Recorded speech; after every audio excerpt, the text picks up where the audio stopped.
Good evening, everybody. Welcome to the Walnut Creek Crawdads streaming network for this presentation of the Crawdads visiting the Alameda Merchants here at Pat Bale Field, the College of Alameda, in the heart of the island, just off the coast of Oakland.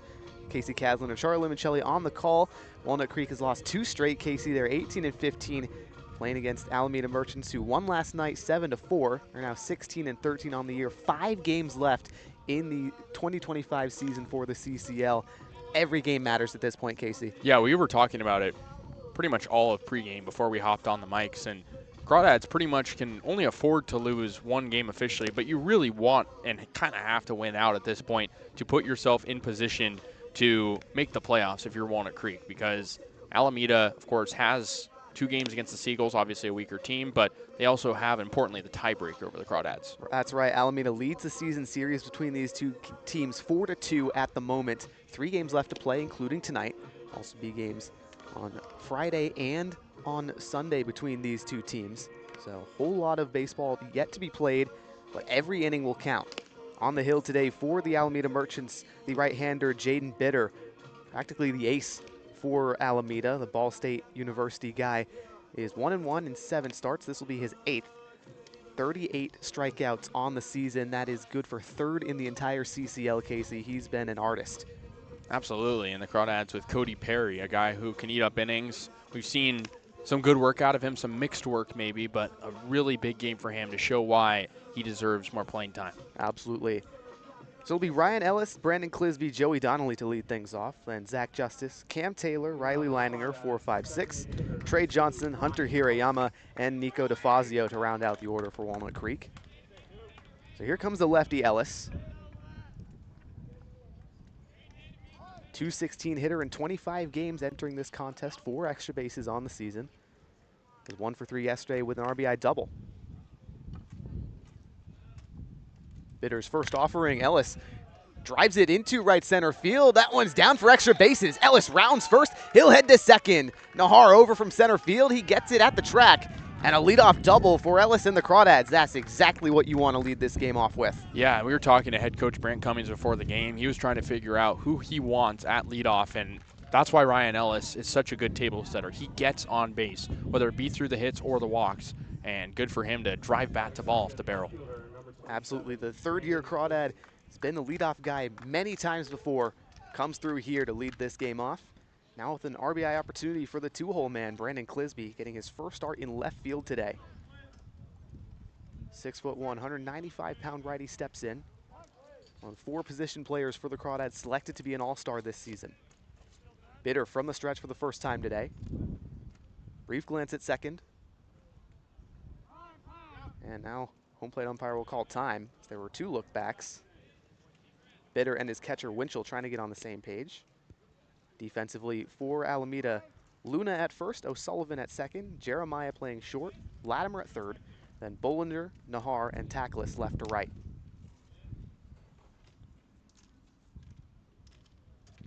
Bitter kicks and fires. The first pitch to Clisby, swing and a miss. Breaking ball at the knees.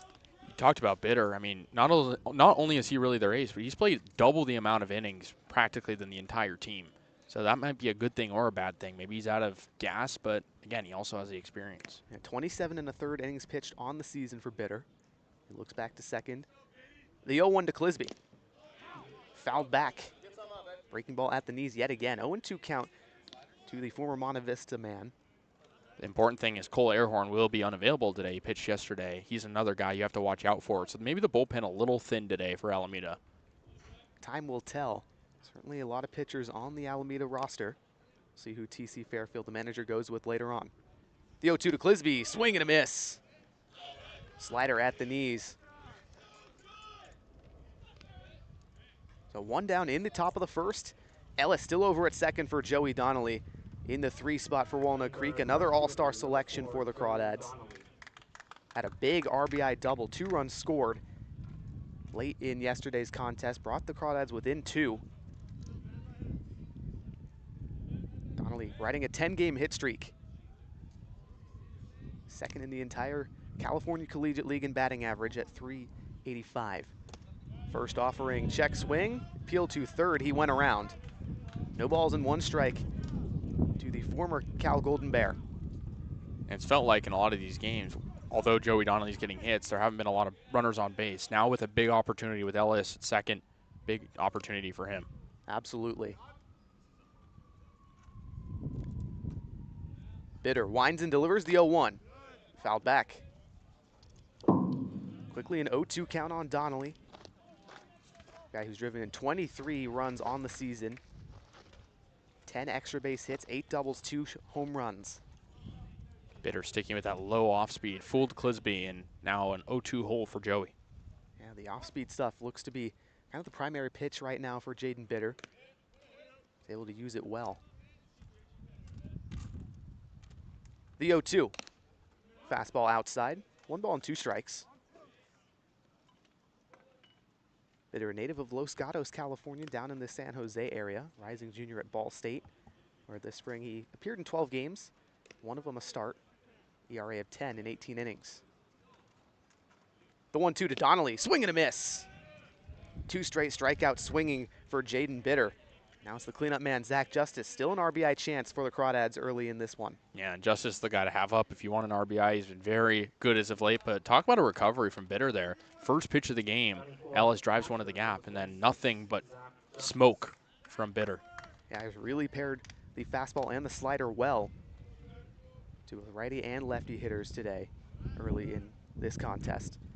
Either way, Justice steps in on a 3-game hitting streak. Has 5 hits in his last 3 games, including a home run, a double, and a pair of singles. First offering, a slider at the belt, strike 1. The wind is also blowing out. We can feel it. Big opportunity to fly the ball right now. Yeah, wind blowing kind of from home plate straight to right field. Crawdads with a lefty-heavy order. Perhaps they'll capitalize. The 0-1 to Justice. Check swing, the breaking ball low. Appeal to first base. He did not go around. It'll be 1-1 to Justice. Recent San Diego State Aztec commit. Getting his 3rd straight start at the dish for Walnut Creek. Ellis still at second, the 1-1. Another breaking ball at the knees, strike 2 called. We talked to Brant Cummings after the game yesterday. Wants guys to be aggressive at the plate, not worry about making outs, and seems right now Bitter's in control. He's fooling the Crawdads hitters thus far with the off-speed. Now the 1-2 to Justice. Check swing fouled toward the Crawdad dugout. Still to count 1-2. Should Justice get aboard, Cam Taylor playing first base in the 5-hole. He's on deck. Justice 3 homers on the year. Tied for 3rd in the CCL North in that category. Leads the Crawdads as well.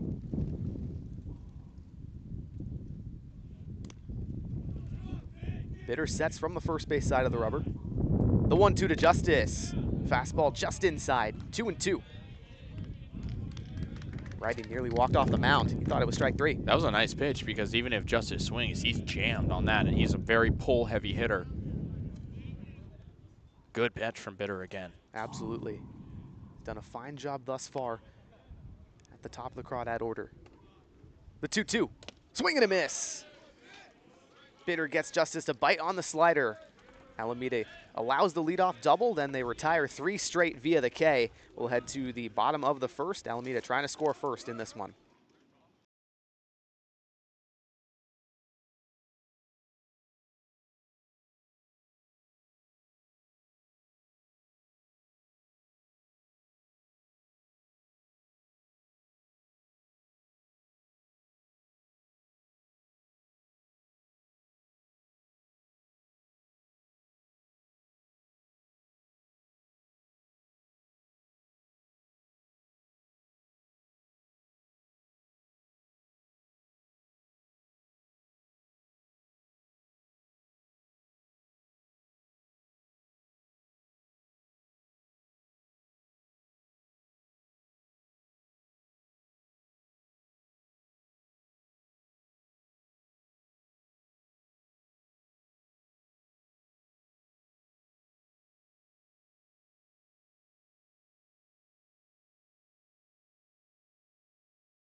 Back for the bottom of the first on the Crawdads streaming network.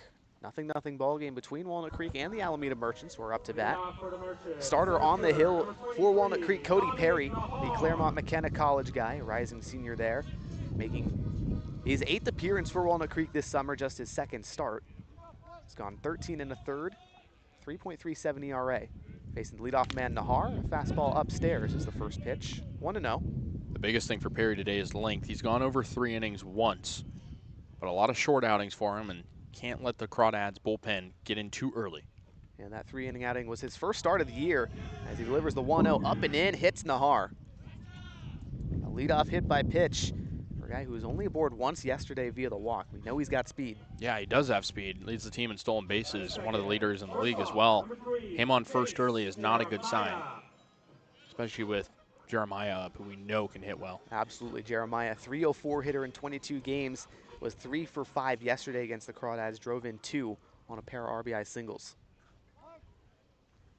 Working with the leadoff base runner at first. Perry at the first base side of the rubber.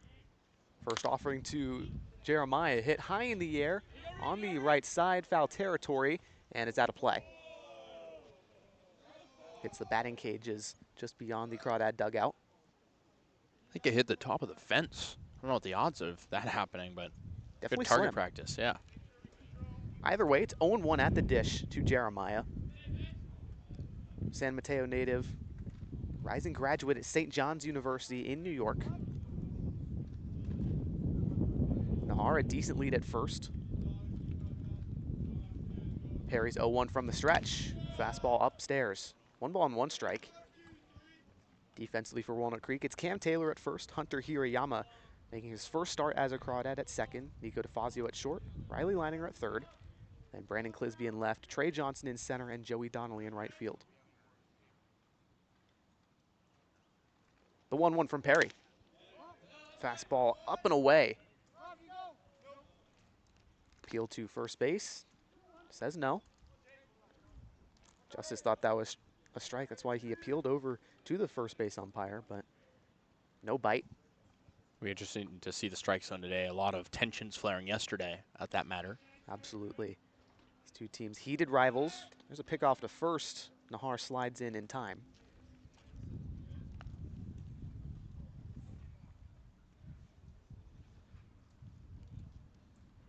Jeremiah, 24 hits, 4 of them for extra bases this season. The 2-1. Fastball inside. Nahar originally takes off, but he'll retreat. It's a 3-1 count to Jeremiah. No one out in the bottom of the first. Interesting not seeing him go yet. I mean, he's such an aggressive base runner, but maybe here on the 3-1, he'll let the wheels run themselves. He's got 24 swipe bags on the year. The 3-1 from Perry. Runner goes. Soft ground ball to third. Leininger collects. He'll throw to first for 1. Now Nahar trying for third. The throw not in time. That's the kind of speed we're talking about. Dominic Nahar over to third on a ground out. Yeah, that's ridiculous. And I mean, Cam Taylor with a nice throw over to third, but it just speaks on the fact that he's able to make them so aggressive. So quickly just 1 out in the bottom of the first and a runner in scoring position for Alameda. The 3-hole man Aiden Tackless up, playing right field. Tackless, Manhattan College guy, rising senior in the transfer portal. First delivery from Perry. Fastball upstairs. 1 ball and no strikes. Looking for the same sort of recovery that we saw from Bitter last inning for Perry now against the heart of the order. Certainly a tall task as the Merchants, a dangerous group of hitters. The 1-0. Fastball out and away. 2 balls and no strikes to Tackless, hitting 211 games for Alameda, a later reinforcement for the Merchants. Nahar, a substantial lead at third. Leininger playing nearly at the infield grass at third, the rest of the outfield normal depth. The 2-0. Breaking ball in the inner third, strike 1.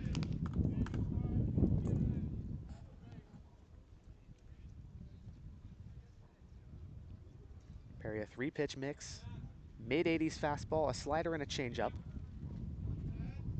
The 2-1 offering. Goes off speed and away.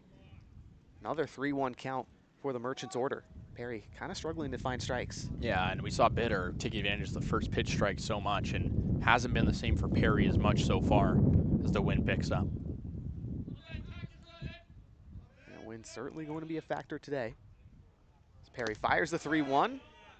Upstairs fastball, check swing, he went around, says the third base umpire. Full count on Aiden Tackless.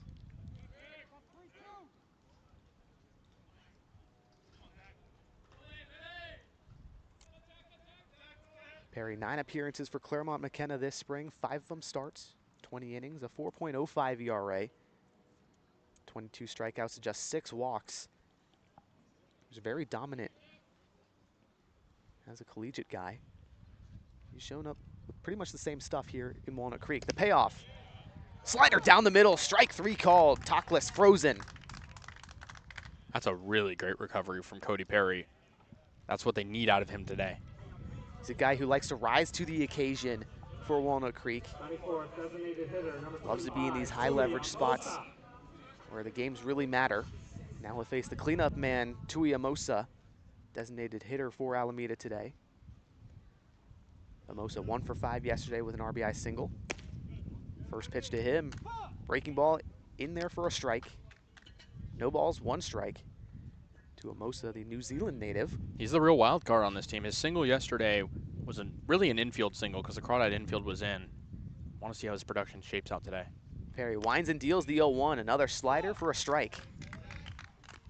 He's really starting to find the zone with the breaking ball. He was missing a lot with the fastball, but Perry finding a groove. Amosa just 3 games. This his 4th for Alameda. Another recent reinforcement. Perry's 0-2, fastball well upstairs. Justice with a nice pop to snag it. Yeah, good instinct. I mean, Nahar's gone. If that ball gets to the backstop, there's a lot of foul territory behind home plate, more than Monte Vista. Yeah, that's easily a run scored on a wild pitch. Perry looks into Justice. Sets from the stretch. Kicks and delivers the 1-2. Breaking ball bounces in front of the catcher. We'll go for a ball. 2 balls, 2 strikes, 2 down in the bottom of the 1st. Alameda knocking at the door, trying to score first. And speaking of X factors, I mean, Zach Justice is definitely one behind the dish today, just knowing how many balls have gotten away this season for the Crawdads. His defense is in part why he started 3 straight games. The 2-2, another breaking ball below the knees. Full count yet again, this time on Tui Amosa. Amosa just 1 hit on the season for the Merchants in 3 games, which came yesterday. He's only had 6 at-bats, though, on the season. The payoff from Perry. Swing and a miss. Upstairs fastball gets a bite. Crawdad strand 1 off the leadoff hit by pitch. We'll head to the top of the 2nd. Still scoreless between Walnut Creek and Alameda.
Back for the top of the second on the Crawdads streaming network. Walnut Creek up to bat. Still tied with Alameda, 0-0. Jaden Bitter still on the hill. Allowed the leadoff double to Ryan Ellis, but then struck out the next 3 batters he saw. So face Cam Taylor, Riley Leininger, and Trey Johnson, 5, 6, 7 due up in this inning. Merchants ace recovered really well, featured heavily the slider. Put it at the Crawdad batter's knees. It was extremely effective. The lefty Taylor digs in. First offering to him, swing and a miss. Another off-speed pitch low in the zone. It's becoming very familiar early in this one. Yeah, Taylor way early on it. He's been early lately, and it's actually worked for him because he's pushed a lot of balls. Yeah, he's been able to go the other way, really adjust his swing. The 0-1 from Bitter. Foul ball over towards us. Quickly an 0-2 count. Cam Taylor, a 5-game hit streak, has hits in 10 of his last 10 games. 23 total played for Walnut Creek this summer. 247 hitter. Had a double yesterday. His 4th extra base of the season. Bitter comes down with the 0-2. Taylor, high chopper over to second. O'Sullivan collects, throws to first. One retired in the top of the second for Walnut Creek. So with one away, it's Riley Leininger, left-handed third baseman. Third baseman, number 11, Riley Third Leininger. all-star selection on the position player side for Walnut Creek, sitting 240 in 30 games. Has most games played of any Crawdad position player. 5 extra base hits, should be 11. He's been robbed of about 5 home runs. Either way, the first pitch to him, swing and a miss, slider low.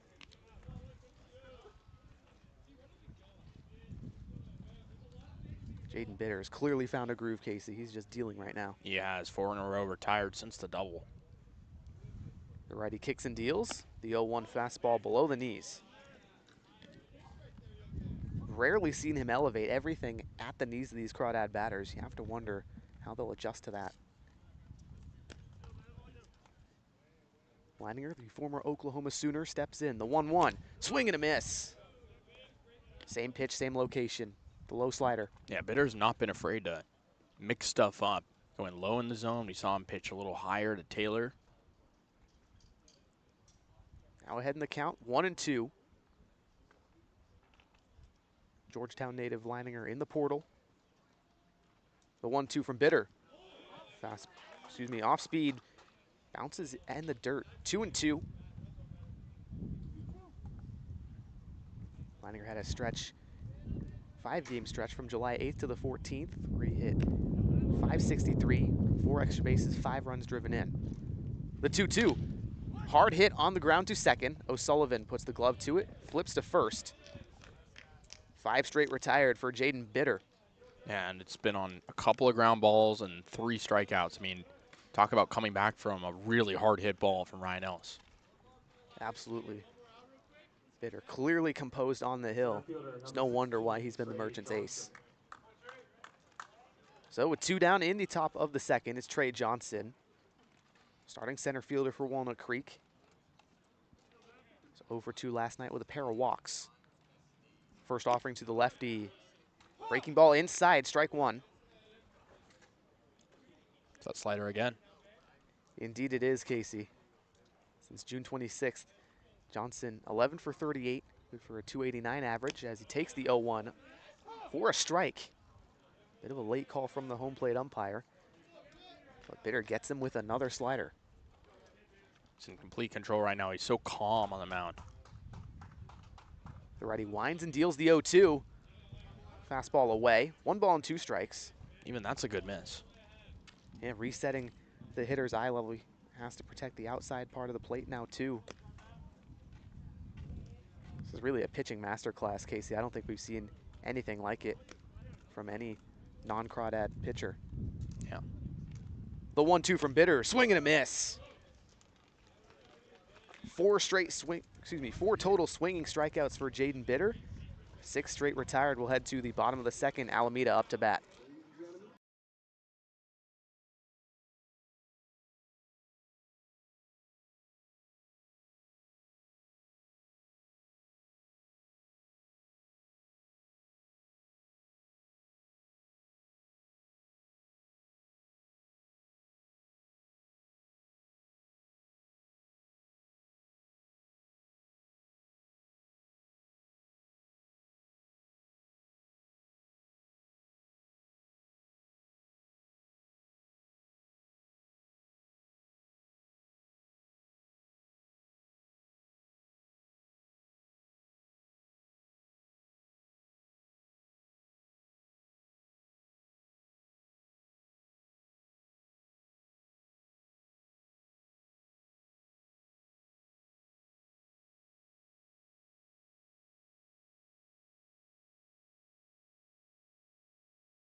Back for the bottom of the second on the Walnut Creek streaming network. Alameda Merchants and the Walnut Creek Crawdads tied 0-0 ball game. The Alameda team up to bat here at home. Cody Perry trying to get through 2 innings of work. After a leadoff hit by pitch to Dominic Nahari, retired 3 straight, 1 on a ground ball, 2 via the strikeout. Faced 5, 6, 7 in this inning. Brennan O'Sullivan, Jack Bollinger, Riley Winchell. O'Sullivan, the starting second baseman, has been tested a couple times on some ground ball contact. Taking his first swings of the day. First offering, he fouls back. No balls and 1 strike. O'Sullivan, another late reinforcement. He's hitting .056 in 6 games for Alameda. Just 1 hit on the year. He's trying to get going. The 0-1 from Perry. Slow breaking ball, misses low and away. And that's the thing with Alameda. They don't have a ton of depth right now. Neither do the Crawdads, but obviously very top-heavy team in Alameda. Absolutely. Perry's 1-1 offering hit high in the air on the left field side. Clisby under the pop-up, now moving to his left, but he puts it away. First time Clisby's been tested in his first start in left field. Traditionally a catcher-designated hitter for Walnut Creek, but manager Brant Cummings has tried his catchers in that left field spot. Coupland got the start there yesterday. It's a nice catch in the wind, too, especially with the wind blowing the ball to the right side. He had to trek to his left. Now 1 down in the bottom of the second for Jack Bollinger, the left fielder for Alameda. It's 1 for 5 yesterday. First offering to him, check swing. The appeal to third, yes he did. 1 for 5 and an ejection. He was in fact ejected after a ground ball late in the game. Apparently he chirped toward the Crawdads side and the umpire said, no thanks, get out. Perry delivers the 0-1, slider low. 1 ball and 1 strike. Talking with Crawdads PA announcer, Andy McDonald, and he said this is the most ejections he's seen ever in the CCL year. Yeah, it's been quite eventful as Perry's 1-1 slider at the knee, strike 2 called. We talked about how Bitter has kind of found a groove, but Perry right now looks to be dealing as well. Yeah, 2 different types of pitchers, but they're finding similar successes. Perry turns and delivers. The 1-1 to Bollinger, runs inside, hits him with the fastball. And that's tough on the 1-2. Perhaps an announcer jinx from us there, Casey? You could say that. Either way, 2 hit batters on the day for Cody Perry. So he trots back to the hill, shaking it off. Face the righty, Riley Winchell. Runner aboard, 1 down in the bottom of the second. And it's interesting seeing the differences, like I mentioned, from Bitter and Perry. Bitter with a much longer stride, even out of the stretch. Perry from the stretch for the first time this inning. Fastball up and in on Winchell. 1 ball and no strikes to the rising sophomore at the University of the Pacific. Winchell, Livermore native, hitting .250 in 15 games for Alameda this summer. Perry's 1-0. Fastball high, check swing. He did not go around. Justice still has the ball. Bollinger kind of stared him down at first. Now he'll retreat. I think Taylor was maybe signaling to step off because there was a pretty big lead at first for Bollinger. Yeah, base running certainly going to be a factor here.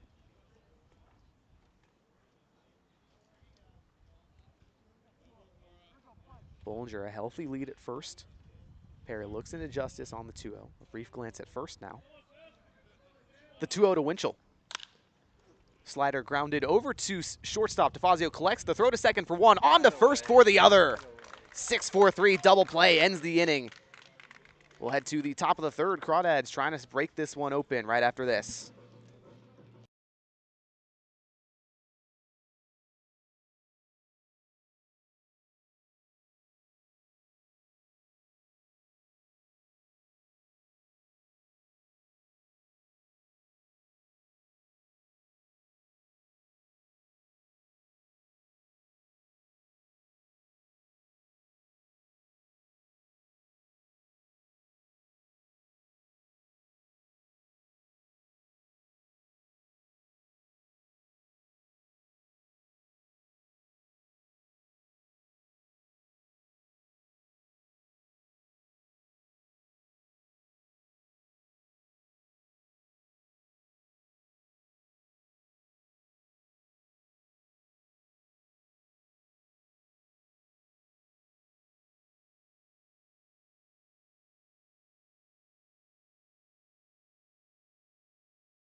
Live for the top of the third here at Pat Bale Field in Alameda. Crawdads and the Merchants scoreless. We're trying to get through 3 here. 8-9-1 due up for Walnut Creek. Hunter Hirayama, Nico DeFazio, Ryan Ellis. Facing the ace, Jaden Bitter. He's retired 6 straight, 4 via the K after the leadoff double to Ryan Ellis. Hirayama, 4 seasons spent at St. Mary's. Played in 3 of them as he was injured this spring. Had ankle surgery first day of the season. Since hit the transfer portal. Making his first start with Walnut Creek, a late add. First offering to him. Off speed on the outer third, strike 1.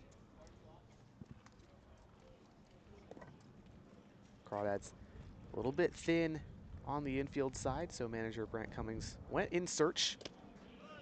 The 0-1 to Hirayama. Slider at the knees, strike 2 called. Another late call. Thought that pitch was low. Bitter looking for a put away. The righty kicks and deals. The 0-2. Fastball bounces 6 feet in front of home plate. It's a rare miss from him. Yeah, not a horrible miss though. In control, he's been getting ahead in every count. A 1-2 count to Hirayama. Currently has a year of eligibility left. Out of Oahu, Hawaii. St. Louis High School graduate. The 1-2 to the second baseman. Fastball called a strike at the belt. 5th strikeout of the day for Jaden Bitter. What a recovery. I mean, we've already talked about it, but 7 straight retired since the leadoff double on the first pitch of the game.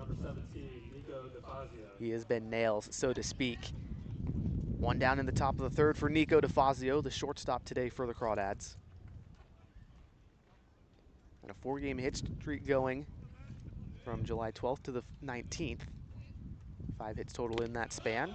First offering to him, off speed at the knees, strike 1. DeFazio since then, 0 for his last 7. Did have an RBI ground out yesterday. Bitter on the 0-1. DeFazio fouls it back. Continues to attack the Crawdad order with that off-speed stuff at the knees. DeFazio, the second-year Crawdad, appeared in 12 games for Walnut Creek, .263 hitter entering today's contest. Bitter agrees to Winchell's sign. Winds and fires the 0-2. Fastball fouled away off the end of the bat.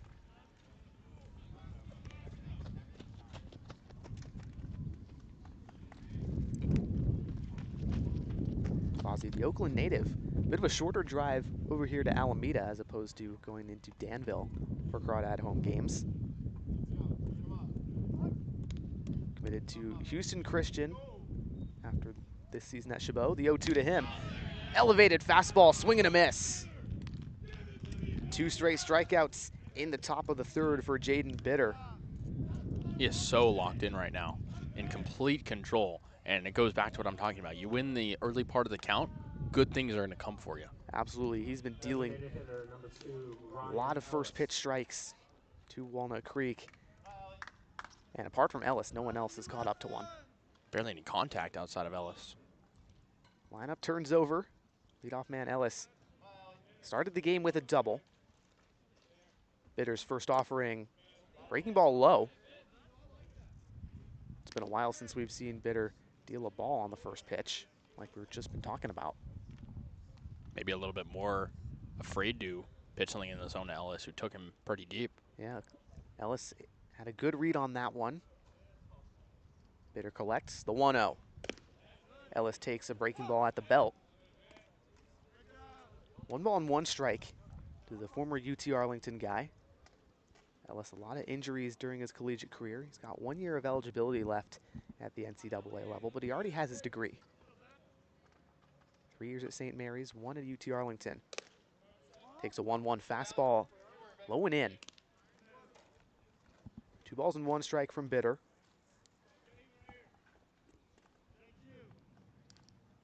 Ellis, 19 walks to 9 strikeouts this season, one of the most disciplined hitters in the Crawdad order.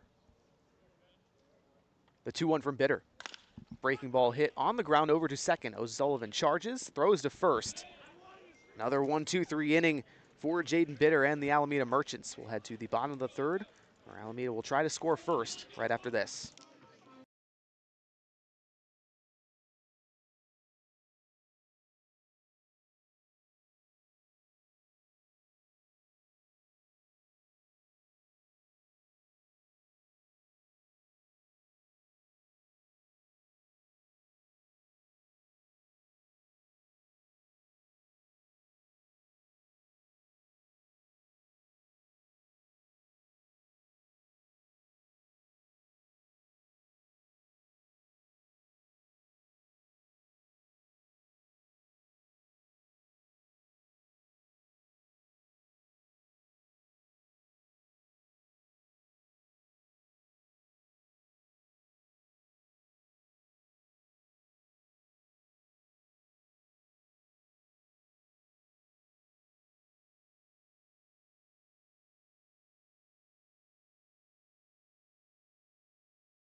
Back here for the bottom of the third in Alameda. Merchants up to bat. Still scoreless between the Crawdads and the team batting. 8-9-1 due up for Alameda. Angela Luna, the first baseman. Caleb Latimer at third. And Dominic Nahar as the lineup will turn over. Cody Perry's been able to find outs in this one, Casey. 2 hit by pitches, but a pair of strikeouts, a fly out, 2 groundouts, 1 a double play. Lefty Luna steps in, first time in this series. First offering to him, a fastball gets away from Justice. 1 ball, no strikes. Luna, 18 games for Alameda. This his 19th. 213 batting average, 10 hits on the year, none for extra bases. The 1-0 to the Merchant first baseman. Fastball just high. Two balls, no strikes. Luna this spring at St. Edward's University, 30 games, 294 hitter. Perry's 2-0 delivery, swing and a miss on the high off-speed pitch.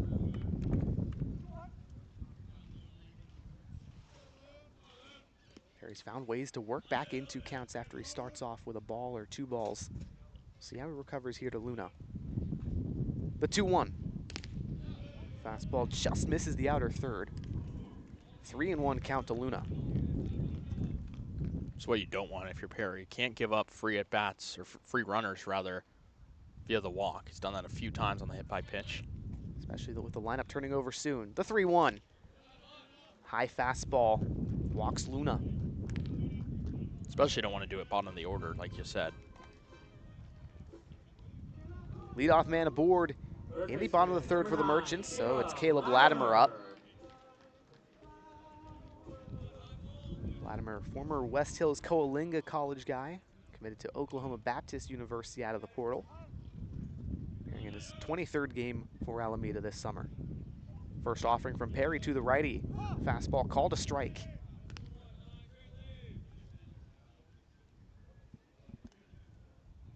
Latimer this summer hitting 169. 8 runs driven in on 10 hits, 5 for extra bases. Perry's 0-1 from the stretch.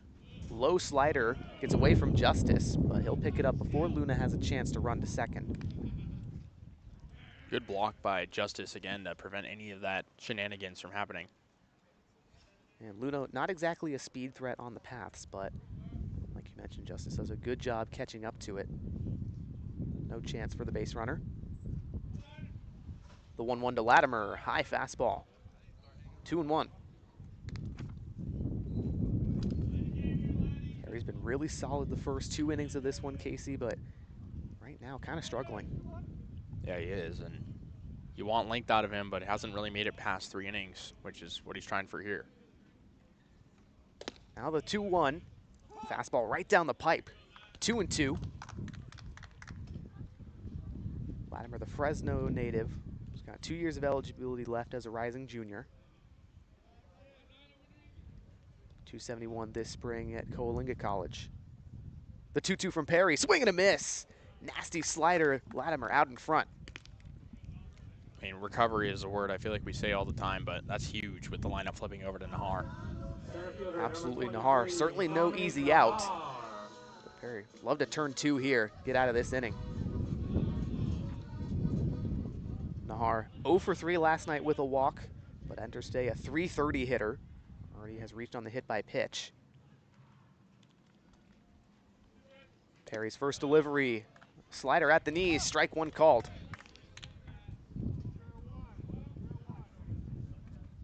Nahar working with a base runner, 1 down in the bottom of the 3rd. That's Luna at first. Righty center fielder, 3 extra base hits on the season, 35 hits total. The 0-1 from Perry, slider low and away. Count evens at 1 apiece. Nahar, the Cal State East Bay guy, raked at the D2 level this spring as a true freshman. The 1-1, hit hard on the ground, foul down the 3rd base side. 1-2 count to Dominic Nahar, who's been a Crawdad killer this summer. Just a few feet away there from being a fair ball, and that easily would have scored the run. Absolutely. Could have even been with Nahar's speed an inside the park home run based on where it was going to the bullpen. Either way, the 1-2 to the righty. Another pass ball. Ball in the dirt that Justice gets onto. 2-2.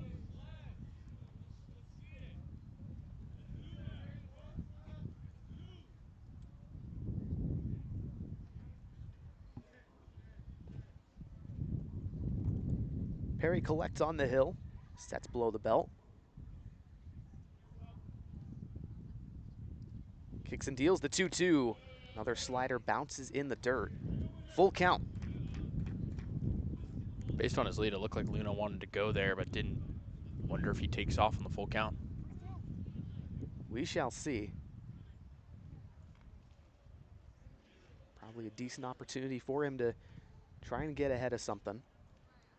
Perry peers to first. Luna increases the lead. The payoff home to Nahar. Fouled back on the fastball.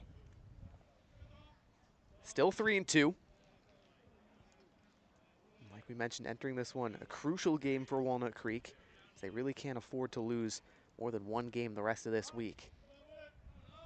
Technically tied with Alameda in the standings for 3rd, but Alameda does have the tiebreaker. The 3-2 to Nahar. Swing and a miss. He waves lazily at the slider low. That's huge. I mean, you got to retire Nahar at least 3 times if you want to have success for the Crawdads, and back-to-back case for Perry. Definitely big for the Crawdads here. Now 2 down in the bottom of the 3rd. Brings up Jace Jeremiah. Grounded out to 3rd base his first time up. After the leadoff base runner for Perry, he's recovered. Try to continue that here. The first pitch to Jeremiah. Off speed at the knees, strike 1.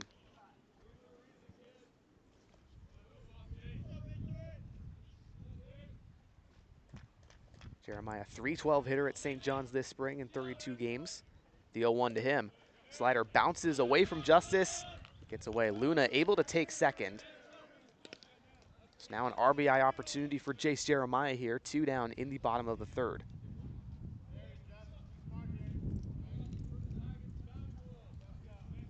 Pitching coach for Walnut Creek calling out to Perry, giving him a couple reminders.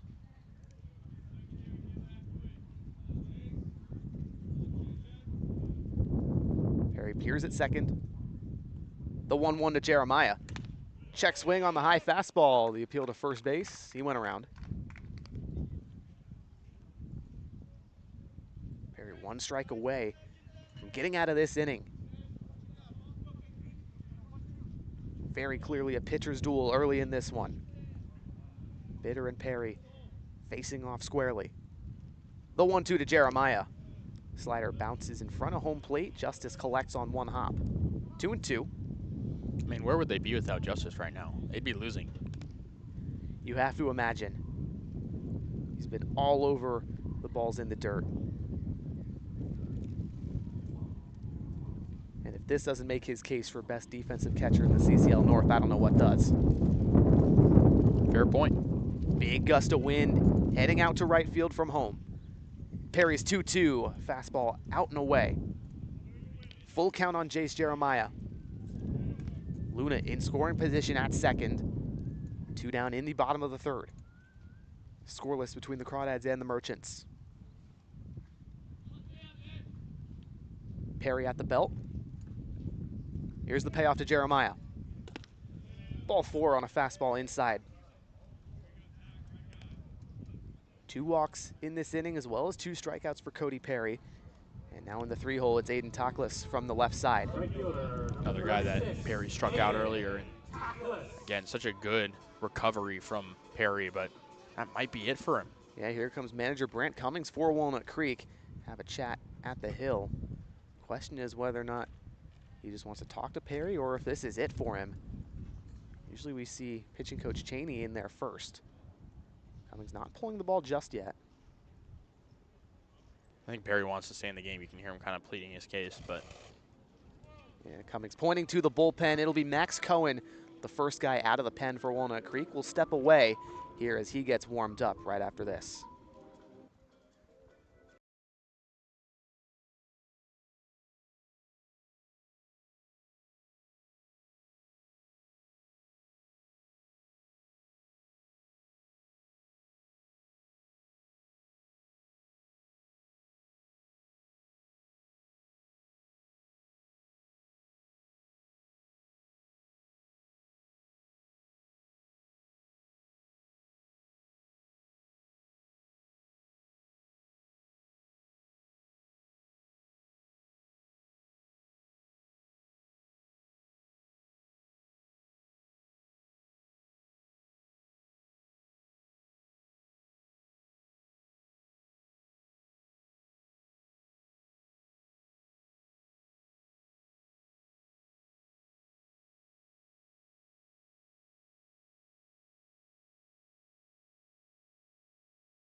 Back in the bottom of the third after the pitching change. 2 on, 2 out as Max Cohen takes over for Walnut Creek, the left-hander out of Monterey Peninsula College.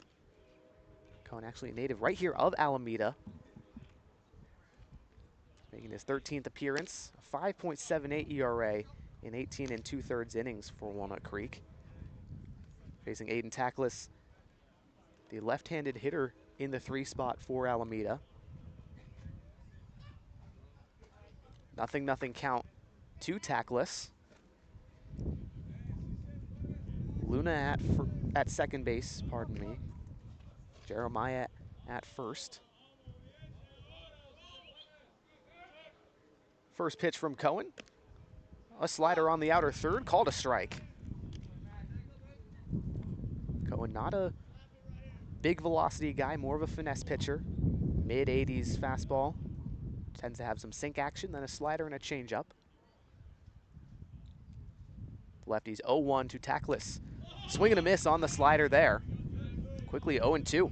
Yeah, it was really important for Cohen to be in control right out of the pen. He's a guy who struggled a bit with command this year and right away in control against Toklas. And he's allowed a lot of soft contact, 23 hits to 13 strikeouts and just 4 walks for Cohen. Now the 0-2 to Toklas.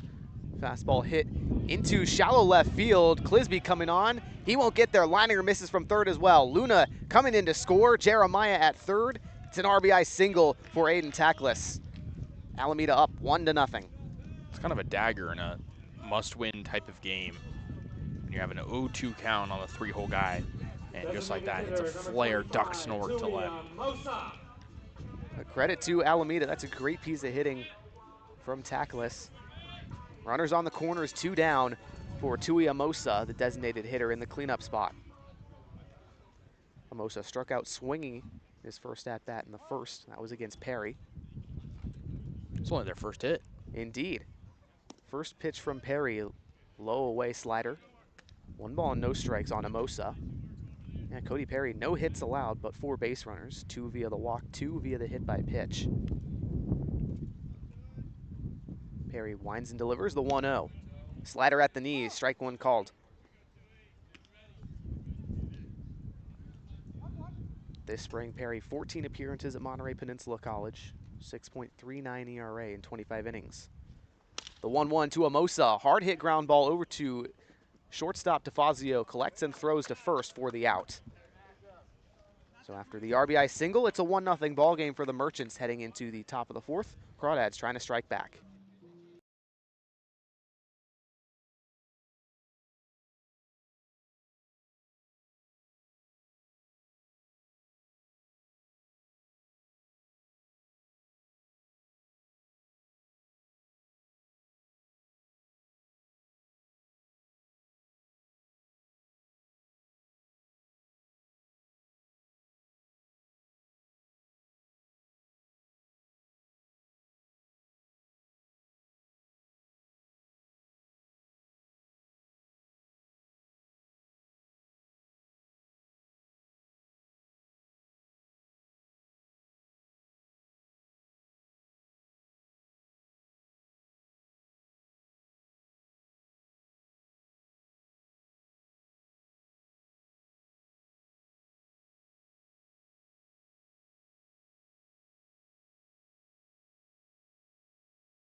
Top of the 4th, 1-0 ball game between the Merchants and the Crawdads. Walnut Creek up to bat, trailing. 2-3-4 due up. Brandon Clisby, Joey Donnelly, Zach Justice against Jaden Bitter, who has been nails. Just 1 hit allowed. That was the leadoff double to Ryan Ellis in the first. But since then, 9 straight retired. And 6 strikeouts, too. I mean, are you kidding me? Ridiculously good. Bitter showing why he's the ace for the Merchant pitching staff. Crawdads now going through the order the second time. We'll see if they've got anything to change the fortunes. First delivery to Clisby. A slider low and in the dirt. 1 ball and no strikes. And I think, correct me if I'm wrong, Bitter now leads the CCL North in strikeouts. Had 38 coming into today. Has 6 now, so at 44. He's tied for the entire league lead, actually. The 1-0 slider called a strike at the knees. He's tied with the Forester starter, A.J. Cradell. Leads the entire league now. This is not the last time we'll see him, I bet. Probably not. The 1-1 from Bitter. Clisby hits it hard over to short. Jeremiah collects the throw to first in time. 4th ground ball put out for Bitter on the day. First one over to shortstop, though. The other 3 have been to second. Either way, 1 down in the top of the 4th for Joey Donnelly in the 3-hole. No one on for Walnut Creek. And to no one's surprise, nobody warming up in the Merchants bullpen. This is Bitter's inning at least to go, and he's a guy who can go multiple innings further, probably. We've seen him go 6 innings on the season before. Not be surprised to see that today. Righty kicks and fires. The first offering to Donnelly. Fastball upstairs.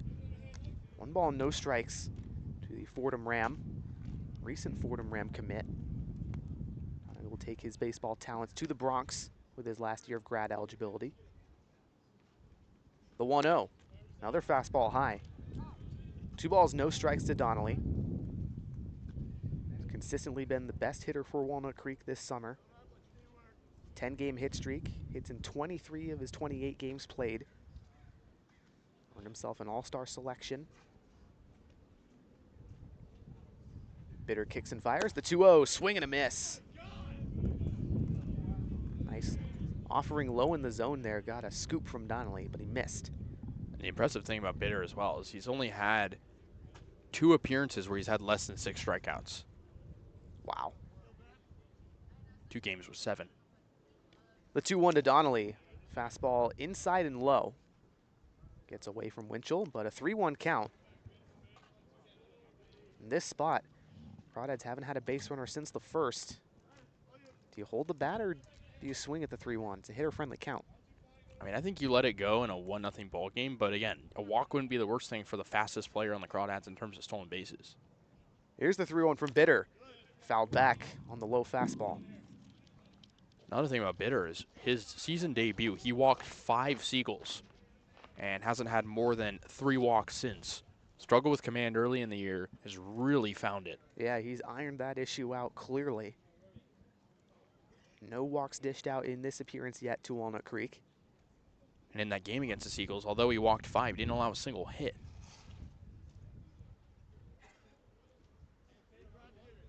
Bitter at the first base side of the rubber. The payoff to Donnelly. Ball 4, a slider in the dirt.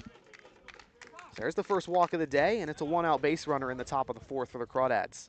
That's a huge take, and Donnelly's not a guy you typically rely on for walks. He's a base hit merchant, we'll say, but a guy that in this point in the game, you want him aboard. Absolutely. Donnelly's 16th walk of the year. He does have 7 stolen bags. We'll see if he's a threat to go here with the cleanup man, Justice, on. Justice struck out swinging in the first. Enters today hitting 216 games. As we mentioned earlier, 3-game hit streak for him. Hits in 4 of his last 5 as well. Bitter kicks and fires, swing and a miss on the low slider. Right back to the well against the right-handed pitcher. Had a tough time trying to attack Donnelly with that same offering. But now he gets the favorable break away from the righty batter. Here's the 0-1, Donnelly goes, ball in the dirt, that's a stolen bag. Incredible heads-up play there from Donnelly, and he was probably going to be safe regardless if there was a throw because he had a great jump. Precisely what the Crawdads needed here, a runner in scoring position. 1-1 count to Justice. Justice born out here in Berkeley, then moved up to Bend, Oregon ahead of his junior year of high school, became the top-ranked catching prospect out of Summit High School. Bitters 1-1 to Justice. Off speed, fouled away. 1-2. Here the Crawdads dugout saying, push it the other way. Something Justice hasn't done much this year, would really want to right now. Yeah, he's been a very pull-side heavy hitter. 2 of his home runs are to the pull side. He did have 1 to center field.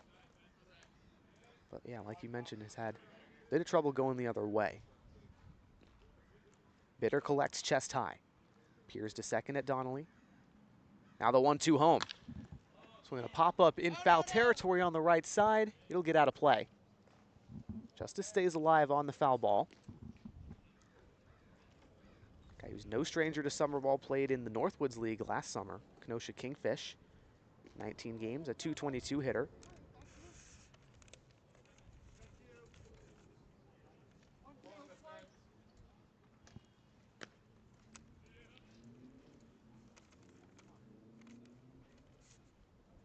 Bitter with the 1-2 delivery. Justice hits it high in the air into left field. Bollinger going back at the warning track, and he puts it to the glove. Donnelly will tag from second. He's into third. A productive out for Justice. Maybe just a couple feet from a homer there. Yeah, and if the wind was blowing that way, he maybe has one. But pushing off to the right maybe killed the flight of it a tiny bit. Clearly flashed the power there. That's the first really deep fly ball we've seen all game that Bitter has allowed. Justice flipped the bat. He thought it was probably out of there. I don't blame him. It looked gone off the bat. But instead, it's a deep fly ball. Still a runner at third. RBI chance for Cam Taylor now from the left side. Grounded out his first time up. First pitch to him, a fastball low and in, strike 1.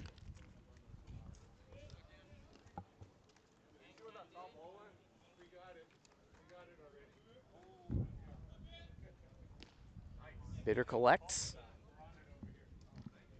The 0-1 to Taylor. Fastball way low. Winchell kind of takes it into the 5-hole. 1 ball and 1 strike on the Georgia native in the transfer portal out of Eastern Kentucky. Taylor's been aboard in all 23 games he's appeared in for the Crawdads. He takes the 1-1 breaking ball, inner third, strike 2 called.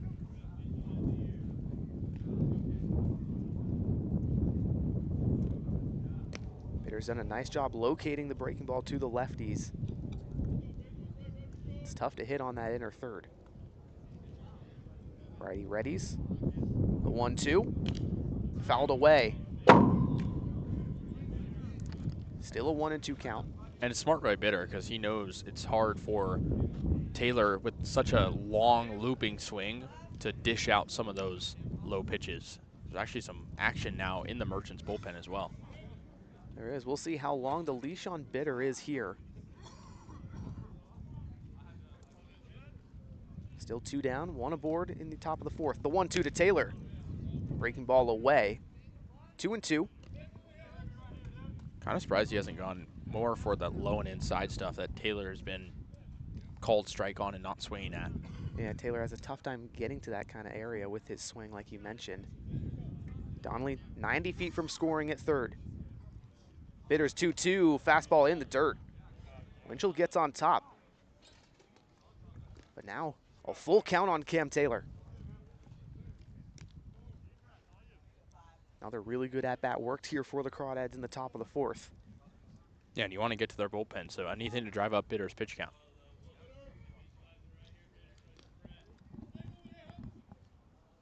Bitter peers in, looking for the sign.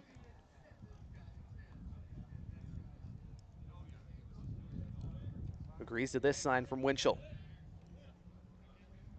The 3-2 once again. Taylor takes ball 4 and it gets away from Winchell. Donnelly coming in, he'll score from 3rd. It's a tie ball game.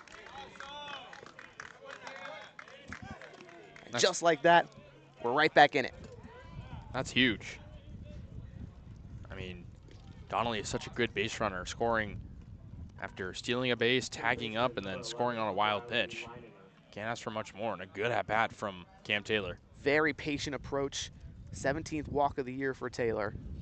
He's really been awesome at late. Now been on base in all 24 games he's appeared in. Either way, still 1 man aboard, 2 down for Riley Leininger.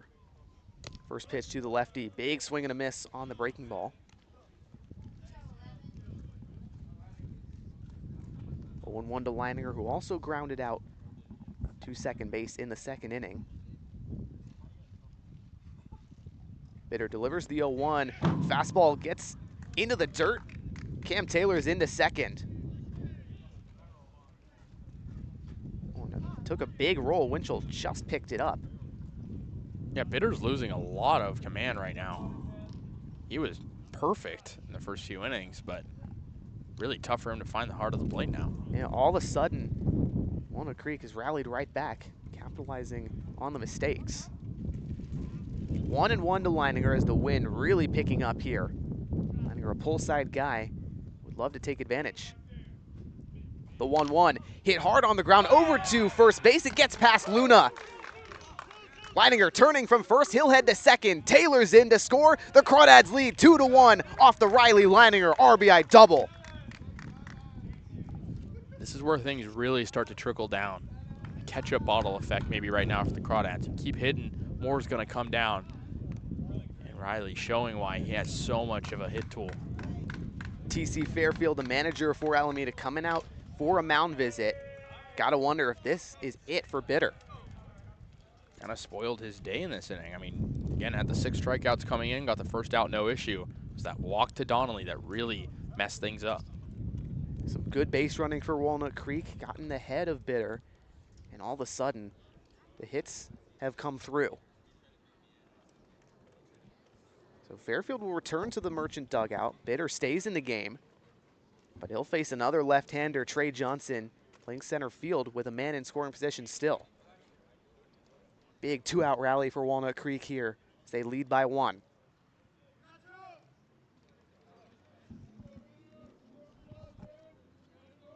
Center fielder, number 16. Johnson hitless in his last 2.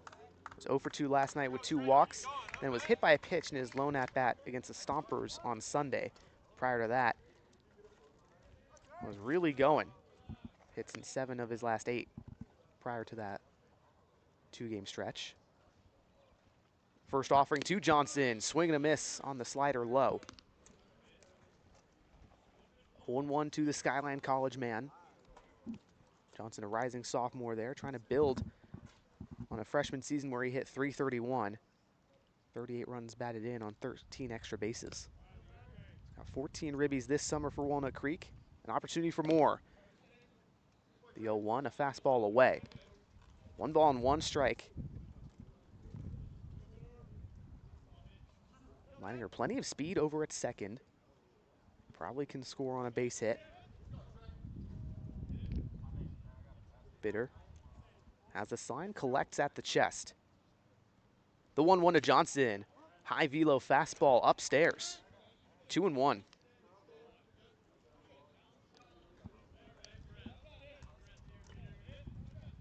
Hirayama on deck for Walnut Creek. Should Johnson get aboard.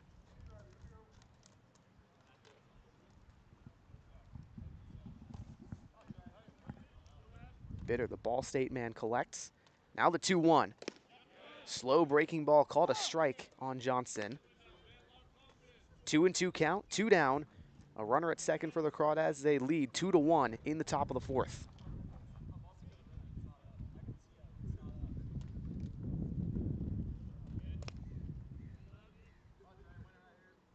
Bitter kicks and fires the 2-2. Breaking ball below the knees. Full count on Johnson. Another good at bat forced by a Crawdad and not making the case for Bitter to stay in this game much longer. These 3-ball counts. Still action in the Merchant bullpen. Right-hander up and warming. The payoff to Johnson. Fastball upstairs, ball 4. The 2-out rally continues for Walnut Creek. 2 aboard for Hunter Hirayama. That looks like it'll be it.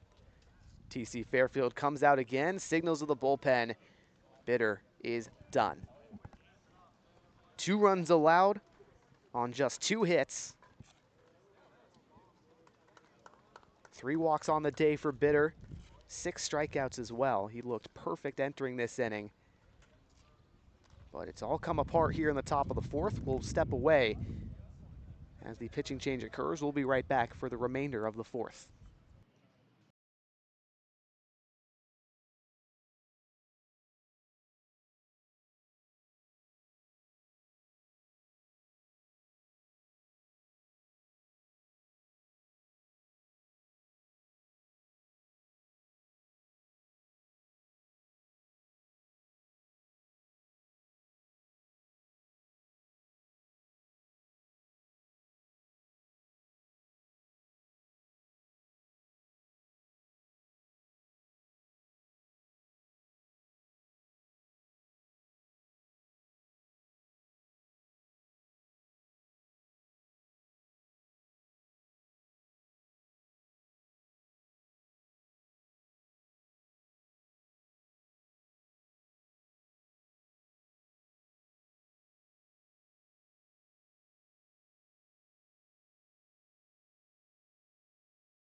Welcome back to the top of the fourth on the Crawdads streaming network. Walnut Creek leading 2-1. They've got 2 aboard, runners at second and first, 2 down after the pitching change. Jaden Bitter out in favor of A.J. Gamboa, the right-hander from Pittsburgh, California. Making his 8th appearance for Alameda. He's 1-0 with a 2.25 ERA, Casey. He's allowed in hits. He's allowed hits in 6 of his 7 appearances thus far, but only has allowed runs in 2 of his 7 appearances. Facing the 8-hole man Hunter Hirayama at second base for Walnut Creek. Leininger at second, Johnson at first. Crawdads were held scoreless for 3 full innings, and all of a sudden they've come surging back here in the 4th. Gamboa on the first base side of the rubber, appears to second. First offering to Hirayama, a fastball low. 1 ball and no strikes. Nico DeFazio on deck. Hirayama, former St. Mary's Gale, in the transfer portal now. The 1-0 from Gamboa. Fastball 2 inches from the dirt. 2-0. Gamboa allowing hitters to hit 261 off of him. Also has a whip of 1.67. So hits have been kind of the problem, but he's recovered really well, at least in most of his outings. Has not allowed a run since July 3rd. The 2-0 to Hirayama, hit hard on the ground to shortstop. Jeremiah collects, they'll flip to second. Walnut Creek finally retired in the 4th, but not before 2 runs come across and they take the lead. Head to the bottom of the 4th, Alameda working from a deficit.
Back for the bottom of the 4th, Crawdads took the lead in the last half inning. 2 runs came across on 1 hit, 3 walks. Now Alameda with a chance to tie it up, retake the lead potentially, as 5, 6, 7 do up. Brandon O'Sullivan, Jack Bollinger, and Riley Winchell facing the lefty Max Cohen. Cohen recorded the last out in the bottom of the 3rd. Got a 6-3 ground out on the cleanup hitter Amosa after he allowed that RBI single to Tackless. Sullivan steps in. The first pitch from Cohen, a fastball down the middle, strike 1. O'Sullivan searching for his first hit in 5 games. Second on the season as he takes the 0-1 low. 1 ball and 1 strike.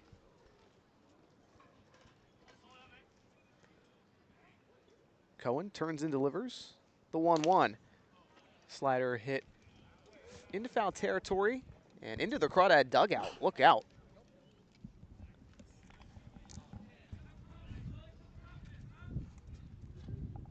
O'Sullivan out in front. 1-2 count. Cohen trots back to the hill.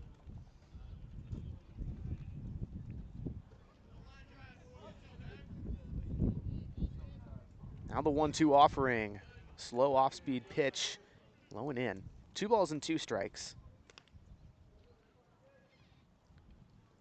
Cohen started the year really spotless, allowed 4 runs in his first outing, but then the next 4 were perfect. Since then, he's been a little up and down. The 2-2 flared high in the air. Infield, DeFazio over from shortstop, and he collects on the infield fly. 1 down in the bottom of the 4th for Jack Bollinger, the left fielder. Jack Bollinger. Bollinger hit by a pitch in the 2nd. His only at bat thus far. Later out on the 6-4-3 double play that Riley Winchell grounded into. Cohen's first pitch to the lefty, a fastball away. Bollinger, rising graduate at Westmont College. Played 4 seasons there, the 1-0. Looping slider in the heart of the plate, 1-1. Bollinger shook his head, didn't agree with the call. Either way, it's a 1-1. Swing and a miss on the low fastball. That's sequencing right there. Slow slider, then blow the fastball past him. Yeah, Cohen has some good stuff. Just wants to find a little more velocity. Velocity and length. Crawdads need to get some innings out of him. The 1-2. Swing and a miss on the fastball again. Cohen trying to cruise through this inning. Give the Crawdads a chance to extend the lead here. Catcher, number 17. Notice the righty Winchell playing catcher today. 2 down in the bottom of the 4th, pardon me. Winchell, the Pacific Tiger, rising sophomore there. First offering, off speed at the knee, strike 1. Winchell did not play this spring at Pacific. Dealt with some injuries. Looked to go back there and try to earn a spot. The 0-1, fastball at the knees. 0-2 count on Winchell, the Livermore native. Riding a 3-game hit streak. Last played on July 17th, though. Here's the 0-2 from Cohen. Slider in the dirt. Not a bad miss. No, not at all. I mean, he's done a good job, kind of like how Cody Perry was doing, of controlling the strike zone, not giving up a whole lot of anything. Now the 1-2, Winchell hits it high in the air, left field. DeFazio over from short into shallow left field territory. He puts it to the glove. 3 up, 3 down in the bottom of the 4th. Crawdads will be up to bat yet again in the top of the 5th right after this.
Back live for the top of the fifth on the Walnut Creek Streaming Network. Crawdads batting, leading by 1 on the Alameda Merchants.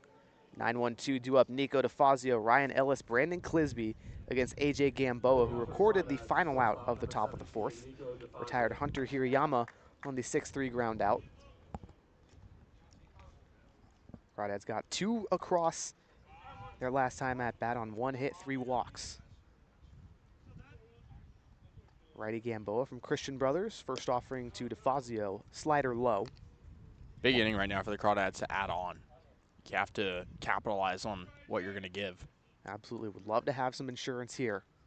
Still plenty early in this contest. The 1-0 to DeFazio. Fastball upstairs. 2 balls, no strikes. Gamboa, 15 appearances at Christian Brothers this spring, 2-5 with a 5.76 ERA in 59 innings. He kicks and deals the 2-0, and fastball at the belt this time.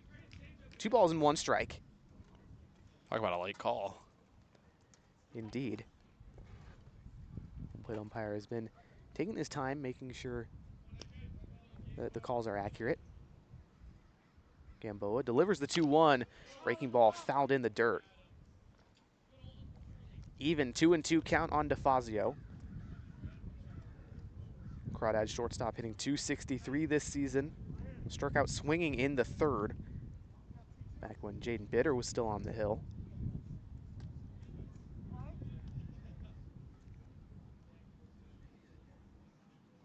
Gamboa shakes off 2 offerings, agrees to this here. The 2-2 to DeFazio. Elevated fastball, ball 3. Full count to the second leadoff man for Walnut Creek. Has hits in all but 3 appearances this season in 12 games. The payoff from Gamboa. Ball 4 in the dirt. A leadoff walk for DeFazio, and the lineup turns over. Ryan Ellis working with a base runner and no one on in the top of the 5th. That's how you start an inning. The Crawdads have had leadoff runners on only in the 1st inning until now, so maybe you can add on. Ellis led off the game with a double. Jumped on the first pitch he saw from Jaden Bitter, but was then stranded after the big righty got 3 straight swinging strikeouts to end that one.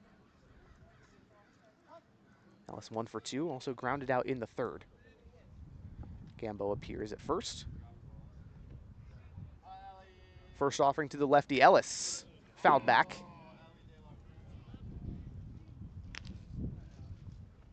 Ellis now his 3rd season as a Crawdad, last played in 2023. Played in 23 games, hit .328 for Walnut Creek, 19 runs driven in on 13 extra bases. Got 6 XBH right now after that double earlier today. The 1-0 from Gamboa. Hit high into the air, straightaway center field. Nahar takes a few steps back, puts it into the glove. Fazio will stay over at first. It's the 2nd time that Ellis has driven a ball to deep part of the infield, or excuse me, the outfield, and being rewarded for it. Not there, but again, showing why you can't pitch to him directly. Yeah, he's hit the ball really well today, all things considered. Hard contact in every at-bat for him. Either way, still a runner aboard. 1 down for Brandon Clisby in the top of the 5th. Went 2 for 3 on Sunday against Sonoma. That was his last outing. Had 2 singles. .254 hitter this spring, Clisby is, in 17 games. Gamboa throws back to first, DeFazio in safely. Clisby, the only Crawdad to participate in the CCL Home Run Derby this summer, hit 5 bombs. First delivery from Gamboa, slider at the knee, strike 1. Clisby didn't make it out of the first round of the Home Run Derby, but still had a good showing. Gamboa at the belt. There's a pickoff back at first. DeFazio safe.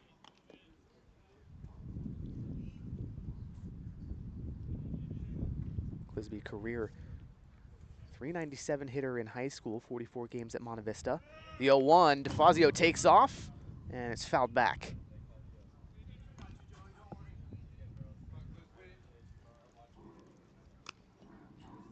Clisby, New Mexico State guy, injured himself last fall, so he wasn't able to appear in any games this spring as he dealt with a knee injury. But he did get a redshirt year, so he's got 4 years of eligibility with the Aggies now. Try to earn himself some playing time heading into this school year. The 0-2 from Gamboa. Breaking ball in the dirt. Clisby back to first. Originally took off, but retreated.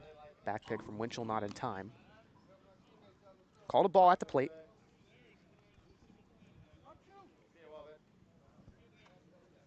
Clisby, 18 hits for Walnut Creek this summer. Just 2 of them for extra bases, both doubles. 10 runs driven in. The 1-2 from Gamboa, swing and a miss on the fastball. Clisby retired on strikes. DeFazio still at first, 2 down for Joey Donnelly. Had a 1-out walk in the 4th, then stole a bag and scored on a wild pitch. Donnelly 0 for 1, struck out swinging in the 1st. See how Gamboa attacks him here.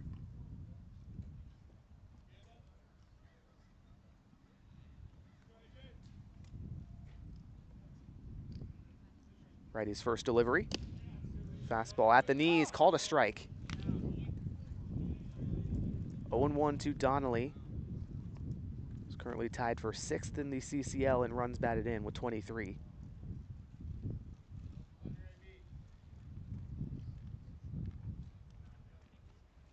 Gamboa kicks and fires the 0-1. Fastball, same spot, same result. Strike 2.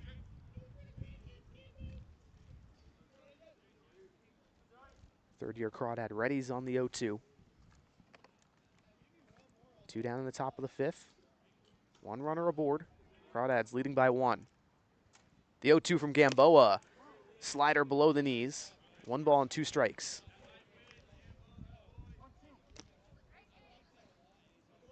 Gamboa kind of following in Bitter's footsteps, attacking the Crawdads hitters low in the zone. Seeing some success thus far. The 1-2 to Donnelly. Breaking ball hit foul into the dirt. Bounces off of Donnelly's body as well. Still 1-2 at the dish.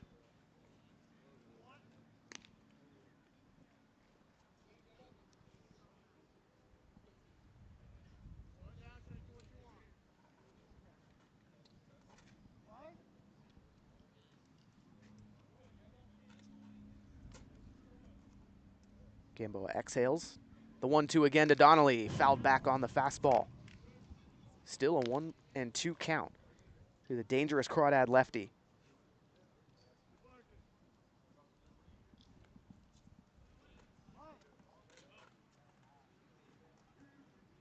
Donnelly split time between right field and first base. A versatile defender.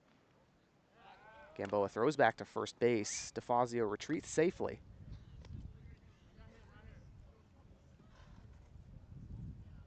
DeFazio worked the leadoff walk. Since then, Ellis retired on the flyout. Clisby struck out swinging. The 1-2 to Donnelly. Hit high in the air, straightaway center field. Nahar camps under it and puts it away. So 1 man stranded for Walnut Creek. We'll head to the bottom of the 5th. Crawdad still up by 1 as Casey Kasliner takes over on the call. We'll have his action right after this.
Home half of the 5th inning. Crawdads up 2-1 on the Merchants, and a big game for both teams, even in the standings. Max Cohen still on the bump for the Crawdads. He's done a good job. Coming in 2 innings ago, getting through a full inning last inning. He'll face 8-9-1, starting with the lefty hitter Angelo Luna against the lefty Cohen. Swing and a miss on the first offering. Breaking ball middle of the plate, 0-1. Luna walked and scored in the 3rd. That's the only run the Merchants have to this point. He's trying to get aboard again. The 0-1 outside, 1-1. Crawdads know what's at stake. It's a very important series. The wind blowing out. Chance for a lot more offense in what's been a pitcher's duel on both sides. The 1-1 from Cohen as Luna grounds it over to second base. Sliding stop from Hirayama. Throws to first offline, but Taylor recovers and steps on the bag for the first out at the bottom of the 5th. That is a magnificent defensive play from Hirayama. We've seen that in both games he's appeared in now. Last night had a very similar stop, sliding over to his right, backhand grab, the throw to first just in time. He's been a really nice defensive addition thus far. A whole lot of stuff happened on that play. The backside pickup and the throw offline, but Taylor using his athleticism as the righty hitter Caleb Latimer. 9-hole digs in as he takes a ball inside, fastball from Cohen, 1-0. Latimer struck out earlier in the game against Cody Perry. This was Perry's last strikeout as he takes inside and low, 2-0. Cohen trying to eat up some innings for the Crawdads in this close affair here in Alameda. It's the first time the Crawdads are playing in Alameda in quite some time. June 7th, 2-0, swing and a miss. High fastball that time, 2-1. Really nice elevated heater from Cohen. Like to see some more of that. Latimer struggled with strikeouts this year. He has 24 to lead the team. 2-1, breaking ball high, 3-1. Latimer started the year hot. Had hits in 6 of his first 7 games and has cooled down since. The 3-1 pitch from Cohen. Big hack and a miss. Count runs full on the fastball right in the wheelhouse. And against the Crawdads early in the season, Latimer had some good production. Hit a double on June 7th. Payoff pitch as Latimer drives it out to shallow center field. Johnson will get under it, camping in, and there's 2 outs in the bottom of the 5th. I like Cohen going 3 straight fastballs to end that one. Obviously got the bite on the first 2 against Latimer, and then he able to catch up, but the right-handed hitter just puts it where the defense can get there. Lineup turns over in the bottom of the 5th. Base is empty for the always dangerous Dominic Nahar. He's 0 for 1 with a strikeout, was hit by a pitch in the 1st inning. CCL All-Star waits from Cohen. Still all the windup he deals. Breaking ball outside, 1-0. Nahar this year leads the active Merchants roster in batting average, hitting .330, 4th in the CCL North. Cohen shakes off 2 signs, now winds and delivers the 1-0. Fastball hard at the plate, taken for a strike. 1 ball, 1 strike on Dominic Nahar. Dominic has 12 hits against the Crawdads this year in 6 games, so he's averaging a multi-hit game against the Crawdads, but went 0 for yesterday. The 1-1 bounces 2 feet in front of home plate for a ball. 2 balls, 1 strike. Yesterday, Nahar 0 for 3, did get on base via the walk and scored. But other than that, didn't do a whole lot, but the Merchants still able to win 7-4 after a late push. The 2-1 from Max Cohen as Nahar grounds it softly, third base side, foul. Count will go to 2 balls, 2 strikes. Really good pitching from Cohen. Either has got it past Nahar or hasn't allowed him to get any good contact. Such a dangerous hitter you have to take care of as a pitcher. Especially with the wind picking up. Nahar last year was with the Menlo Park Legends in the CCL. Was the Cal State East Bay Male Freshman Athlete of the Year. Hit .326 with a .779 OPS with the Pioneers. He'll be joined by Noah Zirkle of the Crawdads. The 2-2, swing and a miss. Scoops at the low breaking ball. And how about Max Cohen eating up some innings when they need it most? 2-1 Crawdads will go to the top of the 6th inning here in Alameda.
Top side of the 6th inning here in Alameda. Crawdads lead 2-1 in this close game over the Merchants. It'll be 4-5-6 due up for Walnut Creek against a guy who's trying to go for his second full inning, A.J. Gamboa, the right-hander. He'll face Zach Justice, Cam Taylor, and Riley Leininger at a minimum. Crawdads trying to add on. They lead by 1. This is a type of game they know they have to win if they want to go to the postseason with only 5 games left. Zach Justice digs in. He's 0 for 2 with a K and a flyout. Righty hitter hitting 200 or above for the first time since his debut game. Gamboa agrees on the hill out of the first base side. Now rides and delivers. Breaking ball low, 1-0. Justice on a 3-game hit streak, 5 hits in his last 3 games. Has hits in 4 of his last 5 outings. He's really and truly playing his best baseball right now. The 1-0, breaking ball a little bit high, 2-0. Looked at again by Justice. Zach started the year a bit cold, was great defensively the whole way through. Starting to find his bat a bit more. A shrug from Gamboa, now the windup. The 2-0 pitch as Justice cracks it out to shallow right field. Tackless calls for it, he'll make the catch. And there's 1 retired in the top of the 6th. Justice hit the ball high in the air both at bats today. He's just missed it a little bit, but good to see him swinging well. That'll bring up Cam Taylor. Walked and scored in the 4th. He's 0 for 1 overall with a ground out as well on his day. So lefty hitter digs in against the righty. Taylor riding a 5-game hit streak. He's been on base in every game this season. 23 games in a row. Really picked up his hitting lately, trying to come up big right now. Gamboa's first offering to him outside. Breaking ball for 1-0.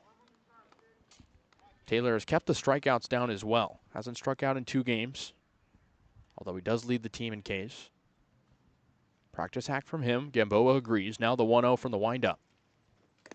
Breaking ball again outside. 2-0 on Cam Taylor, who's in control. Had a double to the opposite field yesterday. Has really picked up his ability to spray the ball to both sides. In control against Gamboa. He's gone an inning and 2/3 so far. The 2-0 pitch in there for a strike. Breaking ball outside corner paints the frame. 2-1 on Cam Taylor. Crawdads are very depleted. Lost 4 guys hitting 286 or above on the year. They need guys like Taylor to step up in the middle of the order. 2-1 on him, the pitch, as he fouls it straight back. Count even at 2-2. Crawdads 3 straight winning seasons, a team that's perennially in the playoffs, but this season has been a lot more rocky. It's been a colder summer in the Bay Area than usual. Ball has not flied the same rate it usually does. Taylor out of the box, now back in. Waits for the 2-2 with 1 out in the top of the 6th in this 2-1 ball game in favor of the Crawdads. Gamboa's 2-2, swing and a miss. Taylor tries to battle the outside breaking ball, and he's down on strikes for Riley Leininger now. Really good pitch from A.J. Gamboa. Low slider, tough to get to for the left-hander. 2 outs now in the top of the 6th for Riley Leininger. Had a big RBI double in the 4th inning. He's 1 for 2 overall. And that double really set things off for the starter, Jaden Bitter, who left the game 2 batters later. Lefty hitter against the righty pitchers. Gamboa agrees to the second side. Now strides and shoots the first offering. Swing and a miss. Late hack from Riley Leininger. 0-1 on him.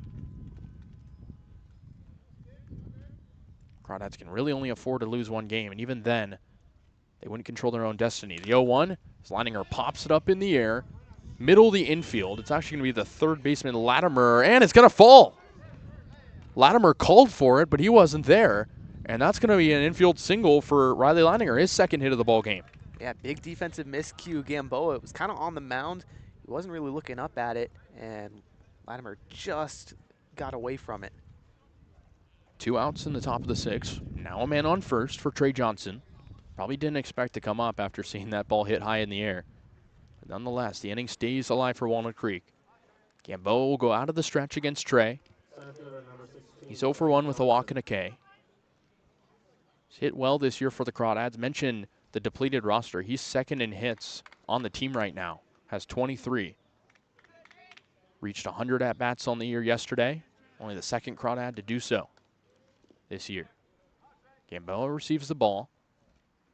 And he'll actually have a conversation with the catcher Winchell, as it looks like TC Fairfield, the head coach, maybe going to take out his hurler here. Yeah, very late mound visit here from Fairfield. Left-hander Dominic Crescenzio warming in the Merchant bullpen. He's coming in, it looks like. So we'll take a step aside just for a moment. The situation, Crawdads up 2-1. Top of the 6th inning, 2 outs and a man at first for Trey Johnson. We'll be right back.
Welcome back to Alameda. Crawdads with a runner on in the top of the 6th and 2 outs. The new pitcher is Dominic Crescenzio.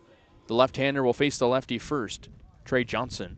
Crescenzio this year, 4.59 ERA, only 1 start, 7 appearances, 15 2/3 innings of work. First offering to Trey Johnson, half swing, popped in the air, left side. Latimer, the third baseman, will catch it, and that'll retire the side.